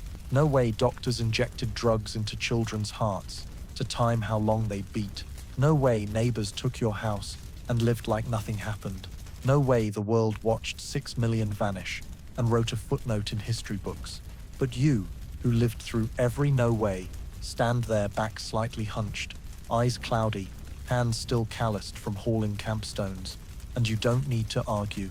You just need to exist, because you, with this breath, this hoarse voice, this silence sharper than a knife, are living proof that it wasn't just possible, it happened, and not once, not to strangers, but to you, to your name, your childhood, your brother, shot in the campyard for dropping a bowl, your mother, separated at Auschwitz's gate, still clutching your photo from age 4, your little sister, whom you rocked to sleep, promised to play with after dinner, but who was gassed before she understood resettlement.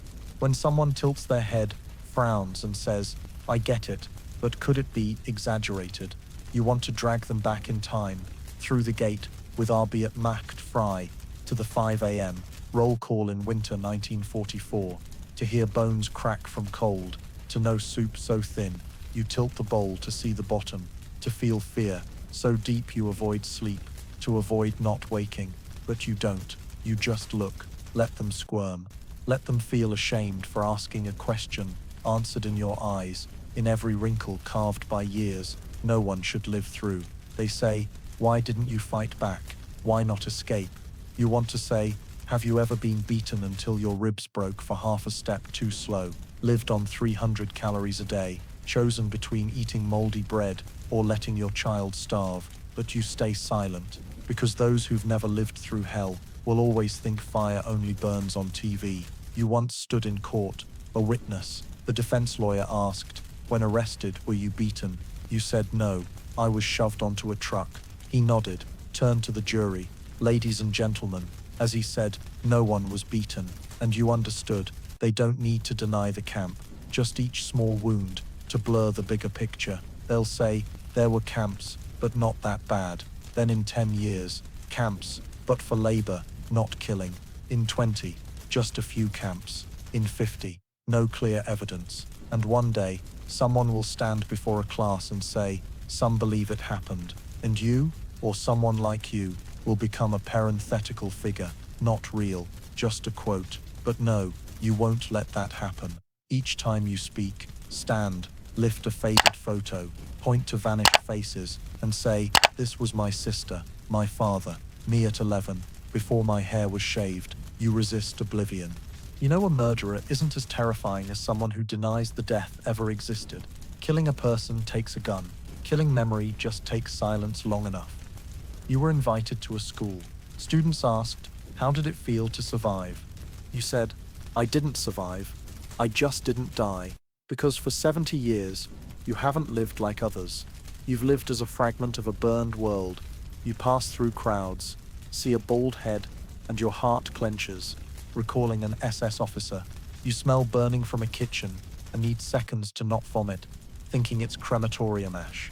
You hear an ambulance siren, and for a moment, think you're being called for a special health check. But you keep walking, telling, testifying, because you know truth needs to be carried like a wound, not to flaunt, but to prevent its return. And when the last survivor of that furnace is gone, leaving only books, articles, films, you hope someone, even one person, will stand when another says, "No way," and reply, "I met a man, he told me, and I believe him." You don't need memorials, no statues, no flowers, You just need memory to live. And you are proof that every impossibility happened, not in novels, not in films, but in blood, in ash, in dirt, in the silence echoing against wooden walls at midnight, where a boy once asked, "Will we live tomorrow?" And you, the only one to answer, are the final testimony. You are the answer. You are the truth. You are what they'll always doubt until you look at them and say, "I'm still here." The story of a Jewish survivor of Nazi Germany is not just a searing memory of history, but a living warning for American society today about the danger of ignoring injustice, of indifference to others' pain, and of letting prejudice, propaganda, and hatred silently grow in communities. In this story, the protagonists survived after a regime stole their name, home, and humanity, all starting not with guns, but with small things: neighbors stopping their greetings, children expelled from school for their heritage, laws written to strip rights from a group. In America today, when we see discrimination based on race, religion, sexual orientation, or immigrant status, we cannot say, "That could never happen here." Auschwitz didn't start with gas, it started with apathy. The lesson is, if you see someone pushed to the margins, don't look away. When someone says, "That person doesn't belong here," remember the character in our story was told the same.